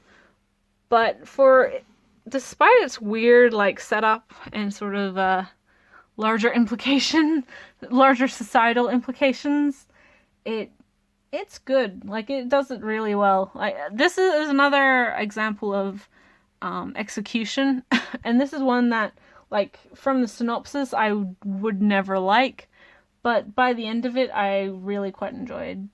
So yes, Yayoi Ogawa's Tramps Like Us, in where a hardworking professional in her 20s, late 20s, picks up, adopts a young 21-year-old dancer from off the street after he, collapses outside her apartment building, and thus becomes her pet, and sort of the relationship that they have with each other. And like, that's such a weird thing to talk about, but it's actually really good. It's done really well. And then we have Parasite, volumes 1 to 8. Another one that I don't think I really need to introduce or explain too much. Very classic sort of body horror manga. It's certainly deserving of its popularity. I find the ending a little bit like convoluted. I think it makes a lot of leaps in logic and sort of has a lot of things that really rely on a little too much just circumstance. I wouldn't say it's lazy writing, but it's sort of, you can tell that the author just needed to wrap it up. And therefore it wasn't necessarily the greatest ending. I also find that some of the side characters are really like, there's no reason for them to be in the story. They're not utilized very well.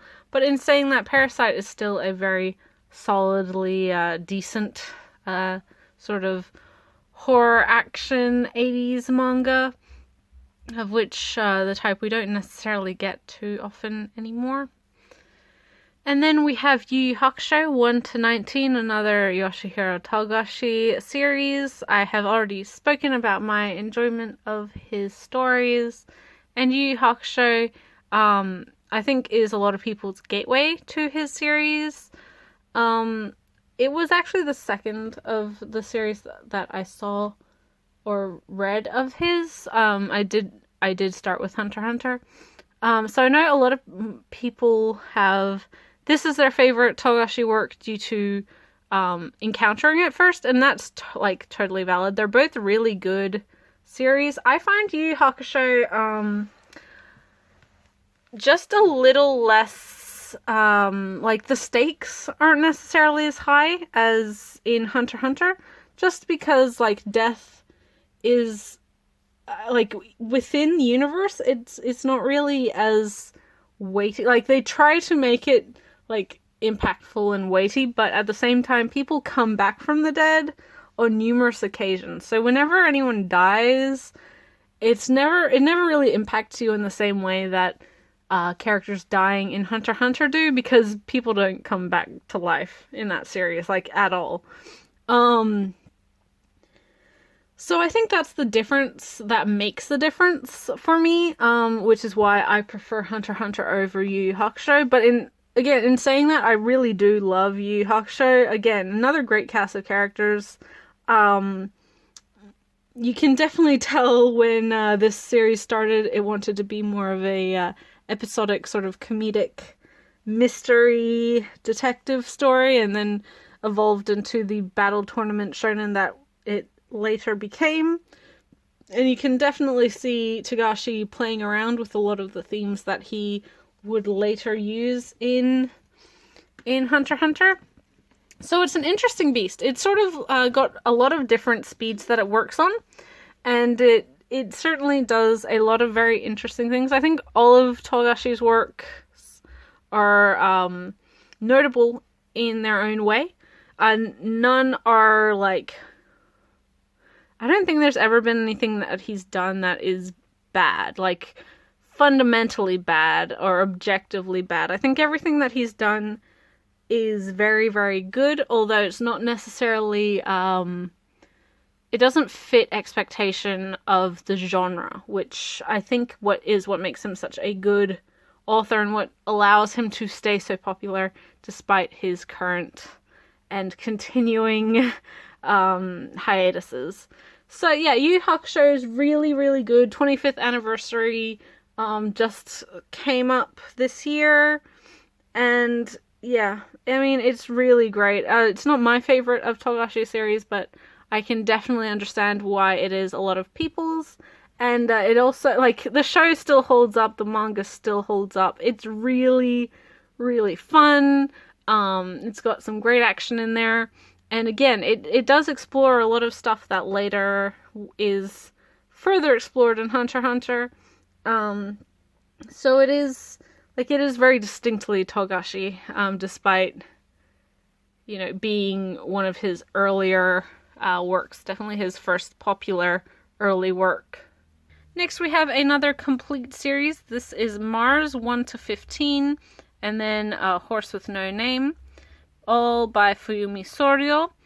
And this is, like, I think this is probably the perfect example of a very dramatic, dark shoujo series. There's a lot of things that are covered in this story, in regards to abuse and suicide and self-hatred and self-doubt and self-destruction. That is really very, very good. And sort of pride and like respect and how, and like family, family pride, that's and expectation. Like, it's pretty cliche. It starts pretty cliche, and the main female character is sort of starts, like, the main two characters have a dynamic that I'm not really a fan of, or at least they start by having a dynamic that I'm not really a fan of. The quiet, shy girl who's just the shrinking violet, who's the artist and doesn't really have much of herself, and then like the bad boy, and then they meet and sort of gain each other's interest and thus, like, over time fall in love.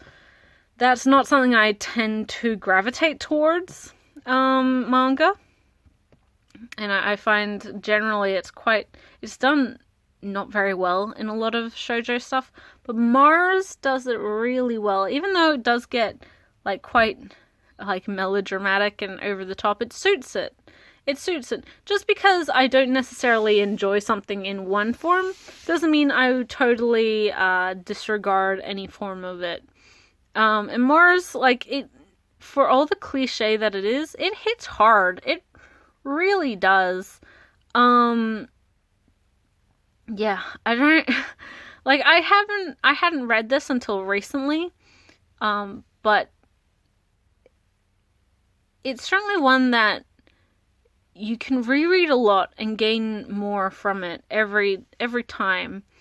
It's not, like, completely, like, it's not really, like, dense in its interpretation or anything, but it doesn't mean that you can't gain something more from multiple rereads. And I think it takes a lot of hard work and good writing to achieve that in a manga, especially this sort of manga. So I applaud you, Fuyumi Soryu. I hope to read her other manga, which was released in English, Eternal Sabbath, which is a seinen sci-fi.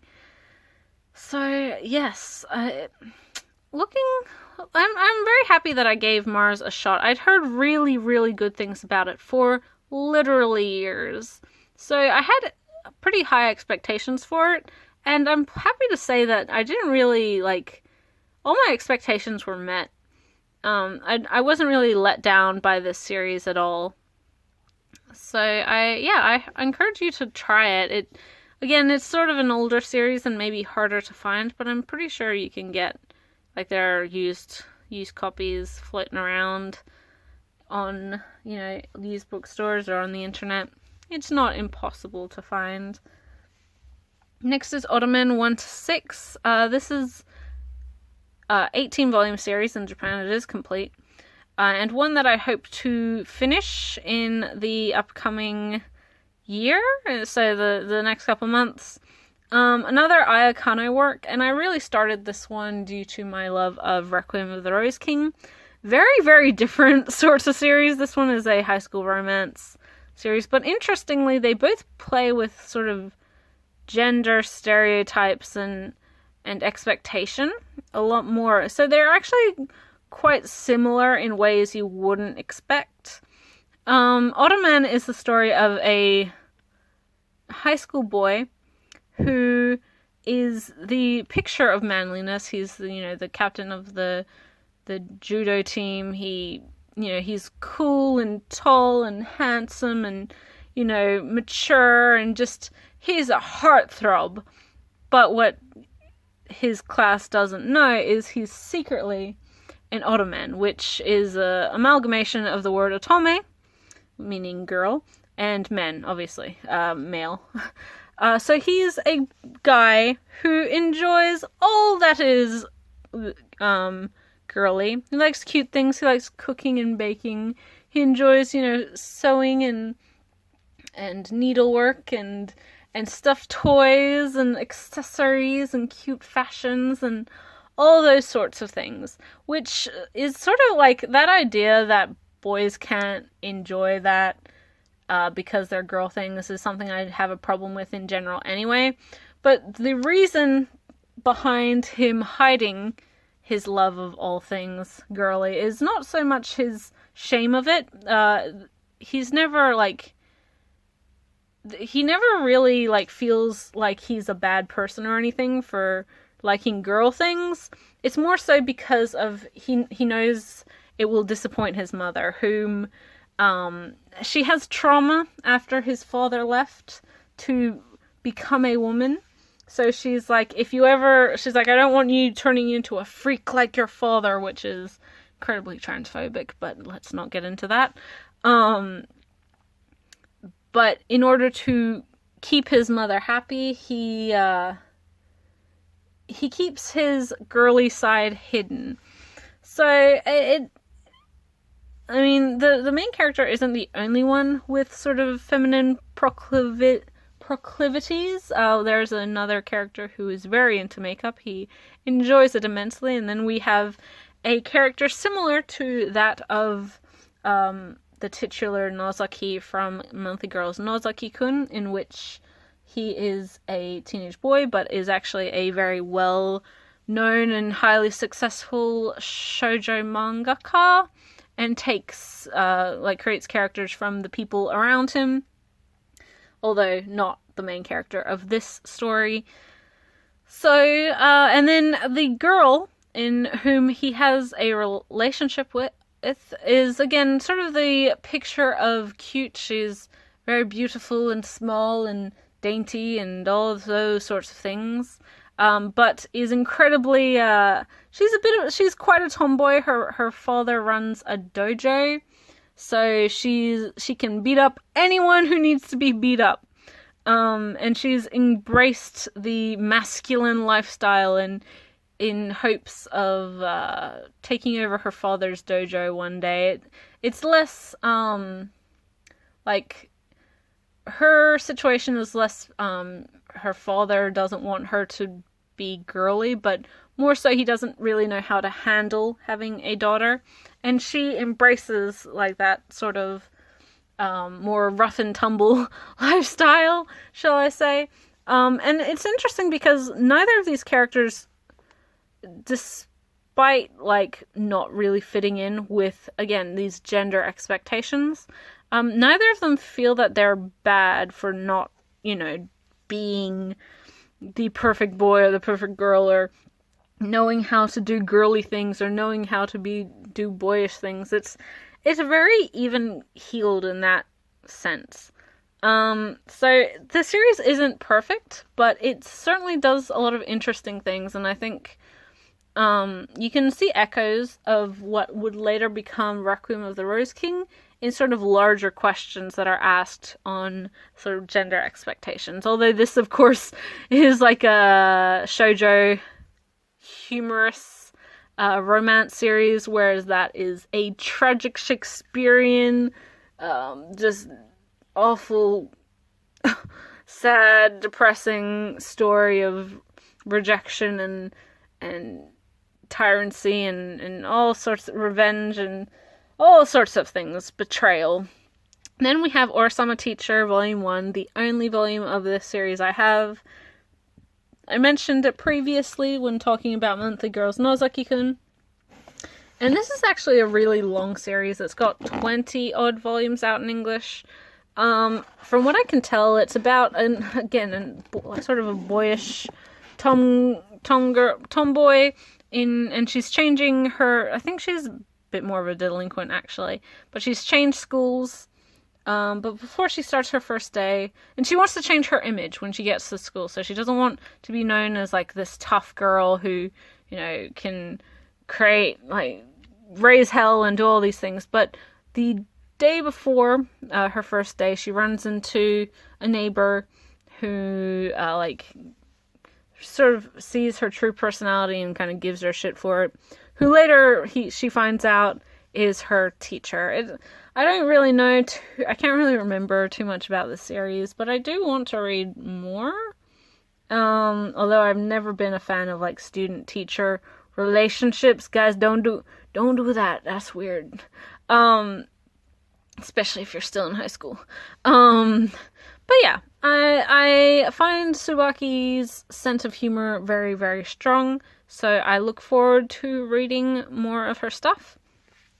Then we have volumes 1 to 4 of Everyone's Getting Married, a series which its title does a lot more harm than good, because I think it gives a perception of this series that isn't really true.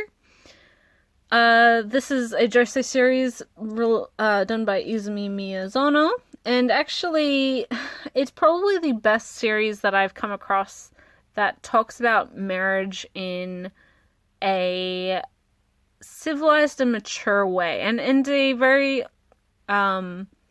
complete way, from all sorts of angles, and sort of it validates both sides, for people who want to get married and, whose dreams it is to, get married and settle down and have a family and sort of just become a homemaker and provide for their husband and kids. And then also, people who don't want that. They want to be in, like, they have a partner, but they don't feel the need of getting married, and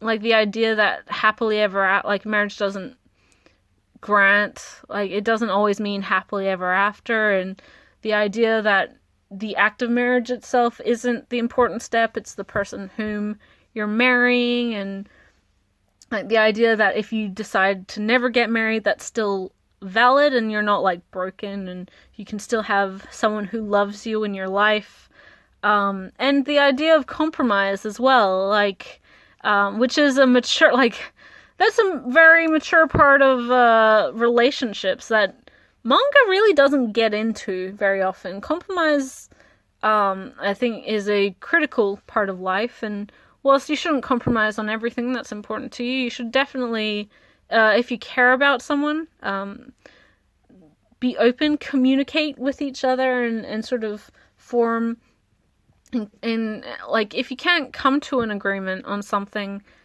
both sides are willing to explore other channels and options, and, have patience, or, decide, what, prioritize things. It's really, really good in that it includes all of those things, which for a lot of these josei series in where, office lady or a working woman in her mid to late 20s wants to settle down or wants to find the perfect man and then get married, isn't really addressed. Especially the idea that marriage isn't a happily ever after ticket, which I think is something that a lot of people sort of like don't even realize that they just accept as normal. I mean, global divorce rate should prove that marriage does not ultimately mean that it will solve every problem in your relationship and everyone will live happily ever after. That's not how real life works, and that's not how adults work. Marriage, regardless of whether you get married or not, a romantic partner or a partnership in general should always be a mutual understanding and respectful, and have mutual care for both sides. One shouldn't have more one person shouldn't have more of a say in decisions than the other. And it being in a committed relationship for a long time, whether you're legally married or not, is a hard thing to do. And it's nice to have this series that it doesn't really it doesn't get preachy about it, but it still talks about it. It's not taboo. It's not that wish fulfillment of, oh, she gets the guy and then everything's happy. Therefore, I really recommend everyone's getting married. It's one of Viz's more recent josei releases, and it's definitely worth reading, especially if you're wanting some more good josei. I highly recommend this one. Yeah, I can't really say any more than that, but it is very, very, very, very, very good, guys. Read it. I think volume 5 is coming out soon. I can't remember. Then we have Yona of the Dawn 1-5 by Mizuho Kasanagi, a series that is, I think is quite popular. I'm glad that it is. It's very reminiscent of 90s, early 2000s female-driven fantasy series like The 12 Kingdoms, and even stuff like Fushigi Yugi and even Escaflowne. It really reminds you of the lost days of those sorts of fantasy series. It's really very good. The art is great. The characters are great. And the recent anime, I'm sure, boosted the popularity for this series, and I'm incredibly glad it did. This is quite a long series so far. It's got 23 or 24 volumes out in Japanese. So we're, a fraction of the way there. But almost completely adapted the material that was in the anime. So there's plenty of story to get to if you're someone who liked the show and want to see more of the story. I recommend the manga. It's really good. And we're getting it every 2 months, something like that. So yeah, support your local manga release. Then we have Pandora Hearts 1-10. This is a series that is complete in English, although I have yet to really read past volume 8. I only got 9 and 10 recently. And this is a series that falls into a category that I like to call female-driven shonen, insofar that it's the female fans that have gained its popularity, and it's definitely appealing to that demographic. But in saying that, it doesn't mean that this is any less of a series because it has a dominantly female fan base. Jun Mochizuki, God, I can't read. Jun Mochizuki is very interesting in her settings. From what I've read of the case study of Vanitas, which is her most recent series, she really enjoys this sort of Victorian era inspired steampunkish cityscape sort of story. Pandora Hearts, of course, draws from the Alice in Wonderland story a lot, just with characters and symbolism and sort of story beats. And from what I've heard, this is a very strong story. How it develops over the story is very, very good. It's very compelling. Even what I've read has been very compelling. Although it has been a little bit convoluted, but I think that's more so because they're introducing a lot of characters. It's sort of similar to Black Butler, in which it introduces characters which may seem in a way that may be a little bit confusing because there's a lot of characters at once. But once you spend some time with them, you gain, you learn more about them and you understand them more. Pandora Hearts, I think, represents this female sales-driven shonen that we don't necessarily see a lot of anymore in the manga community, or if we do, it's a lot less blatantly apparent. But in saying that, Pandora Hearts is very, very good. It has that sense of conspiracy and magic that a lot of these series do. And, yeah, I mean, steampunk setting and Victorian era inspired costuming and Alice in Wonderland references. What more could you want in a series? I don't know. There's not much that can beat that. And finally, for this bookcase, we actually have my longest ongoing series that I collect, which is Skip Beat, volumes 1 to 38. And this is another shoujo that I think, from what I understand, is very popular, although I rarely see people actually buying it up until recently. I'm so glad that the recent anime Kickstarter was fully funded, because this is a great series. I actually started with the anime, and I haven't been a fan very long. I know this series has been released for years and years and years now at this point. But this is a shoujo that is really not romance based. It's much more a story of like self-empowerment and learning to accept yourself and learning how to accept other people again. There are sort of romantic aspects to it, but that's not the focus of the series, especially not early on. It's mainly focused on the main character, Kyoko, and her want to become an idol, a talento, after she was spurned by her childhood love, who was awful to her, took advantage of her, and just didn't know what he was doing, but thus, because he treated her so awfully, he has now fallen victim to an impossible grudge in which she wants to absolutely destroy his life and his career as a very famous singer and popular singer.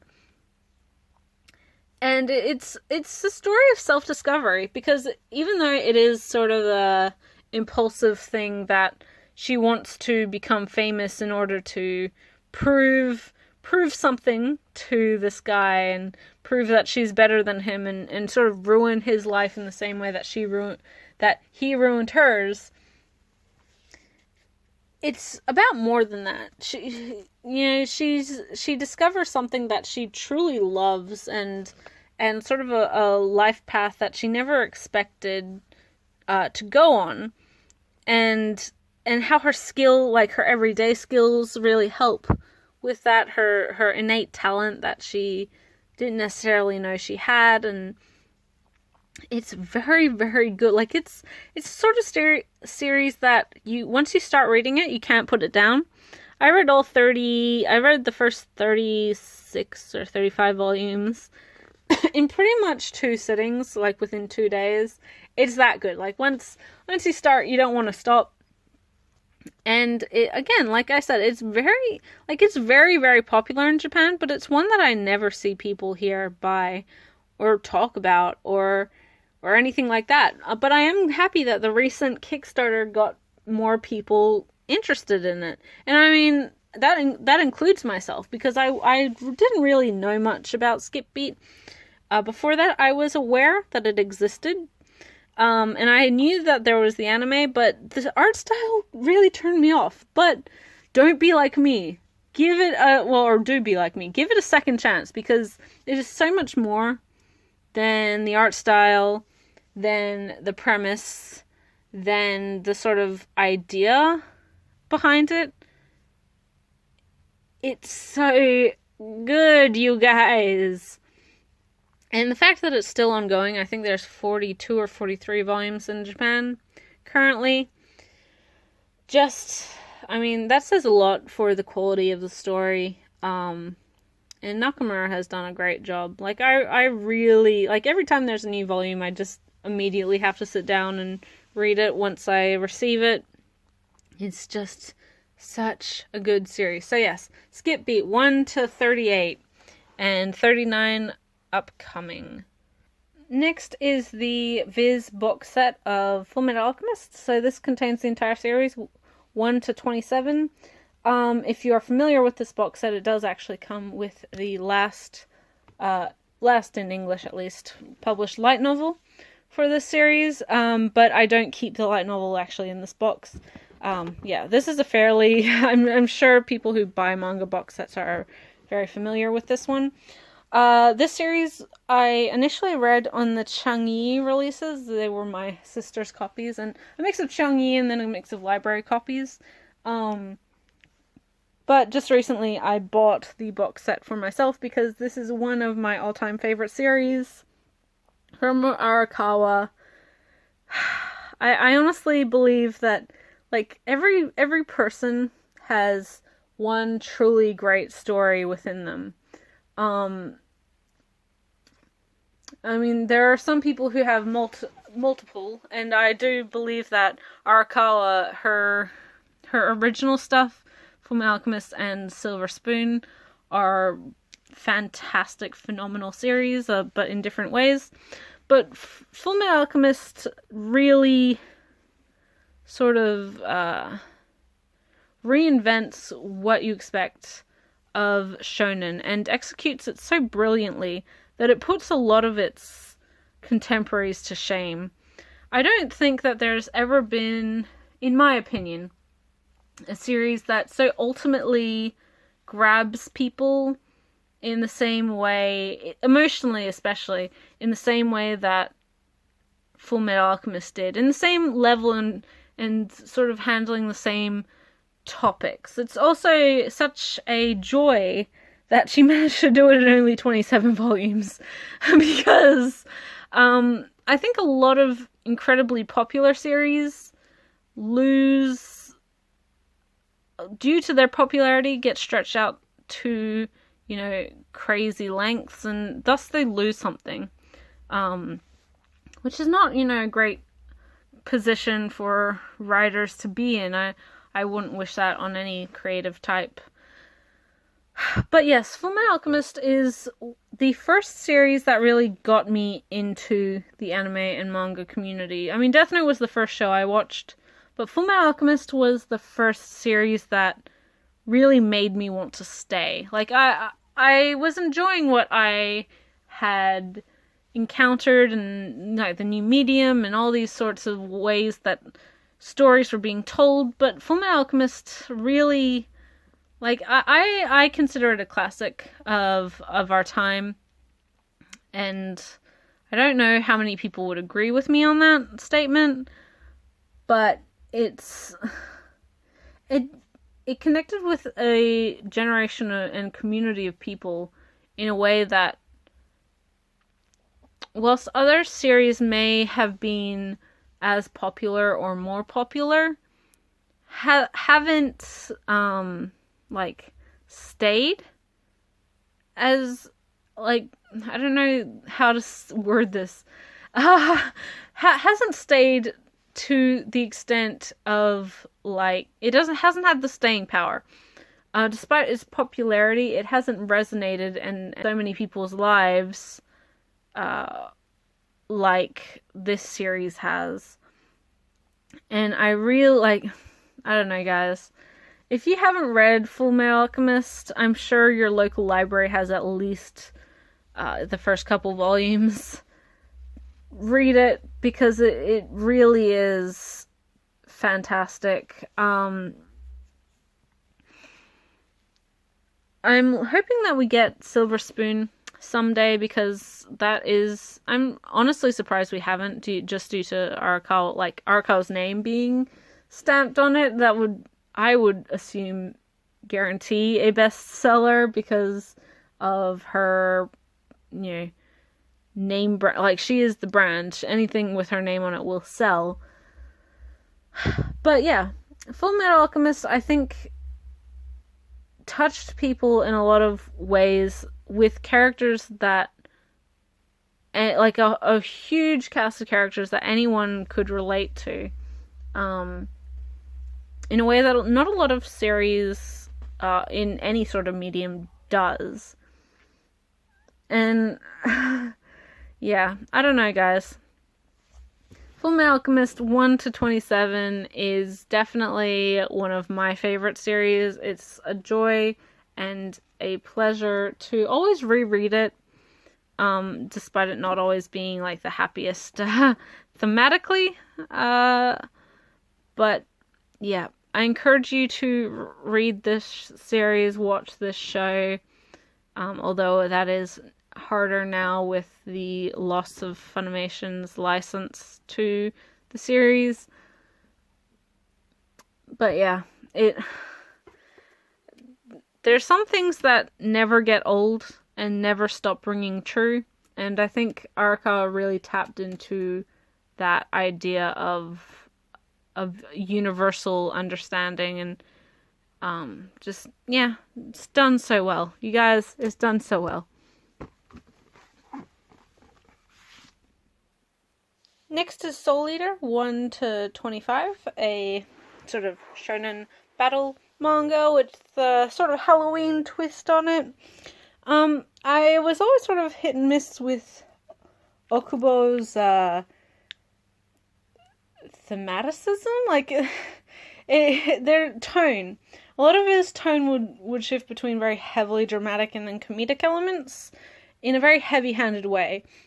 I don't have an issue with those two things being in a manga, but I think the transition could be done a lot better than with Soul Eater.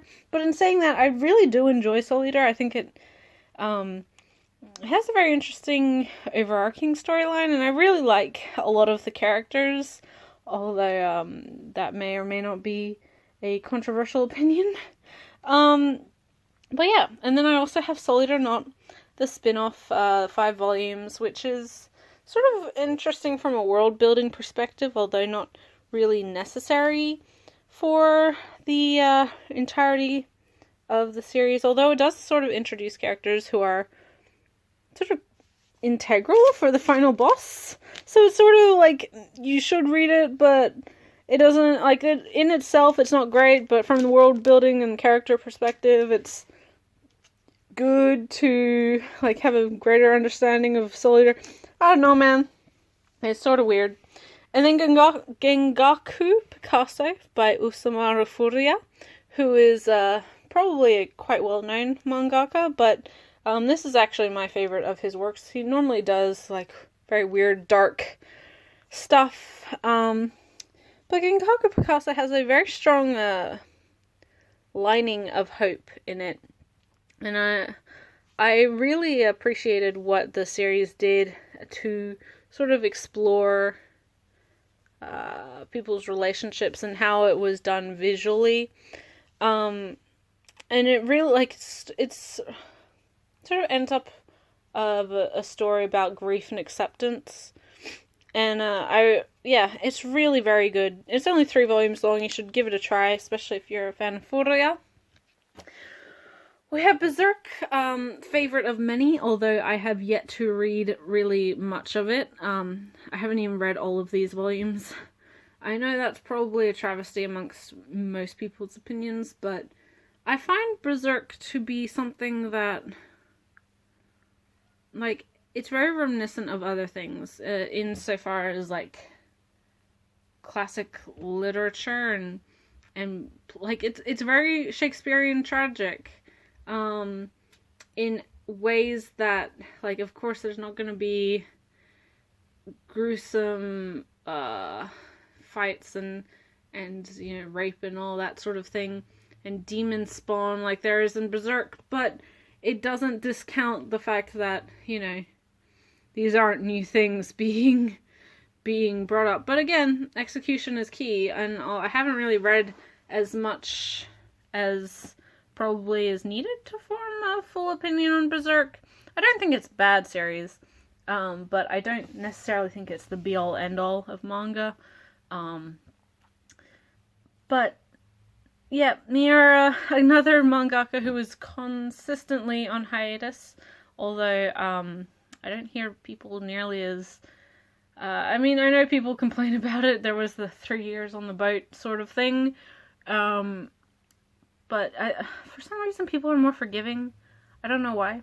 I don't know. I shrug and just move on.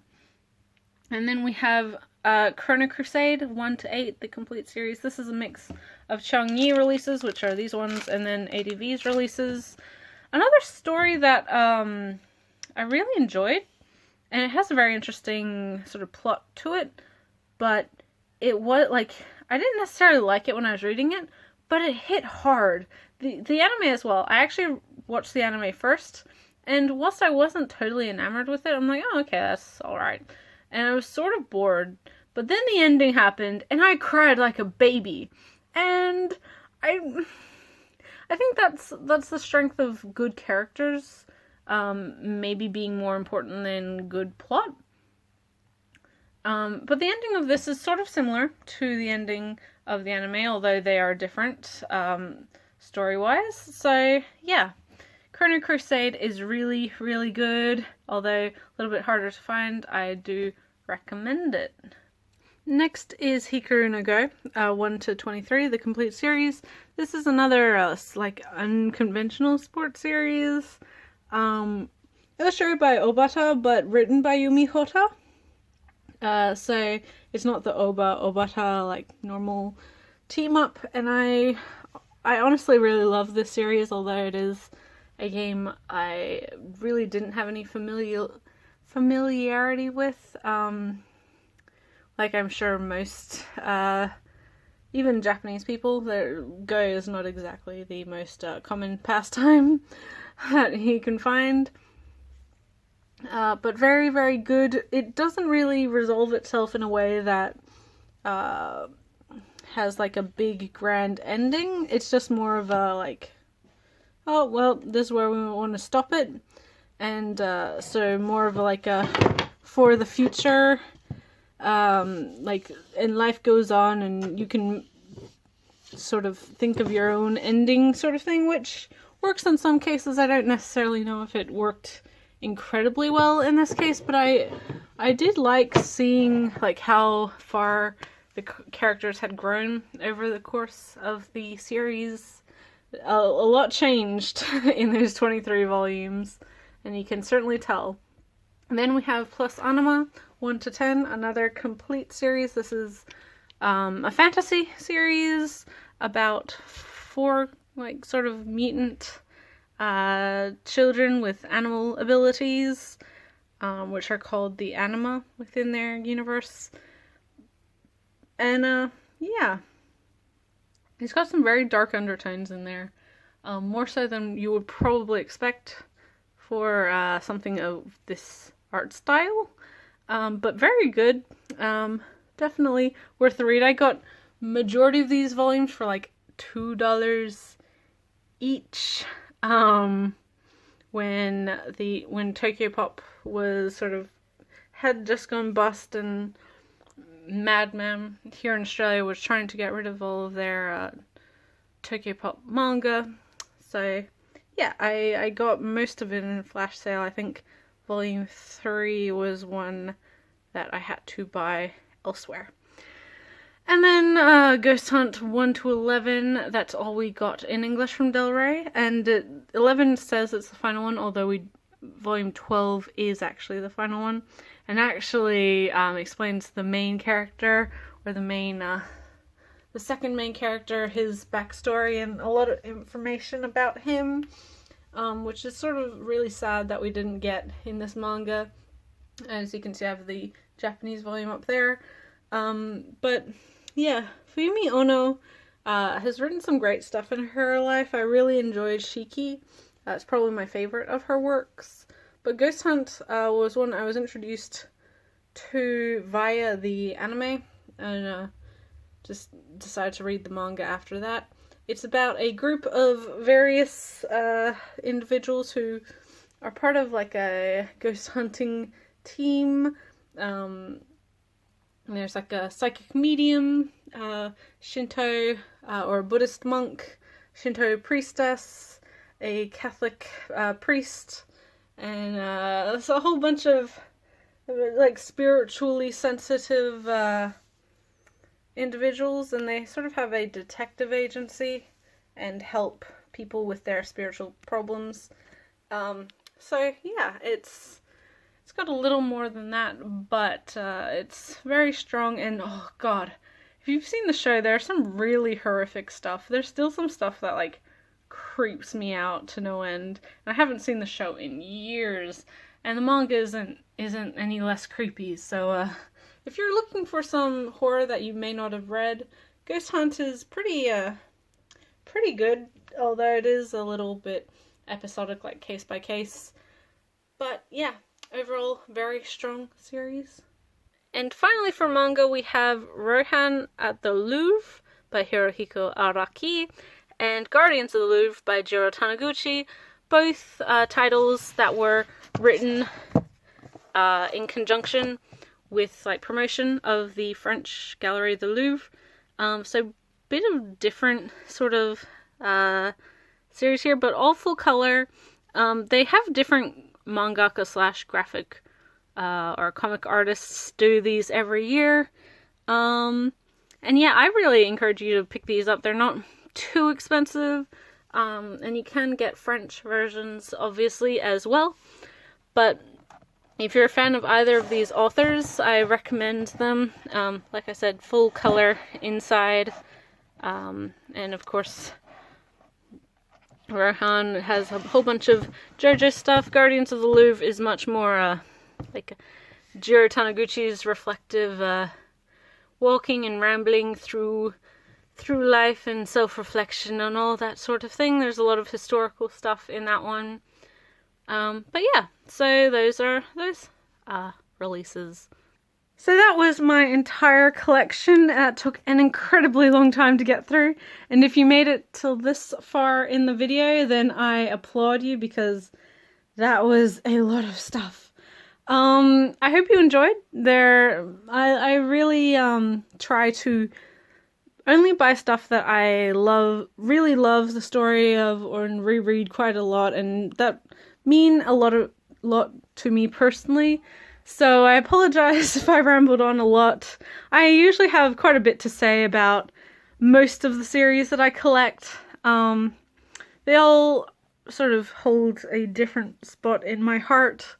And yeah, like I said, pretty important to me. I hope you enjoyed. I know I don't necessarily have a whole bunch of like really popular titles and some stuff that people regard as like must-haves, but it's my collection. I'm happy with it, and it's growing, but I like to sort of keep things at a level where I don't have to worry about like being overwhelmed and consumed by this hobby. So thanks for watching, everyone. I will be doing a separate anime video. I will also be doing a separate yaoi/BL manga collection video. So if you're wondering like why there were some things that you may have seen but I didn't talk about, that's why. And also I'll be doing, like I said, a figure collection as well as art book collection and music soundtrack CD collection. So I hope you join me for that. Thanks for watching.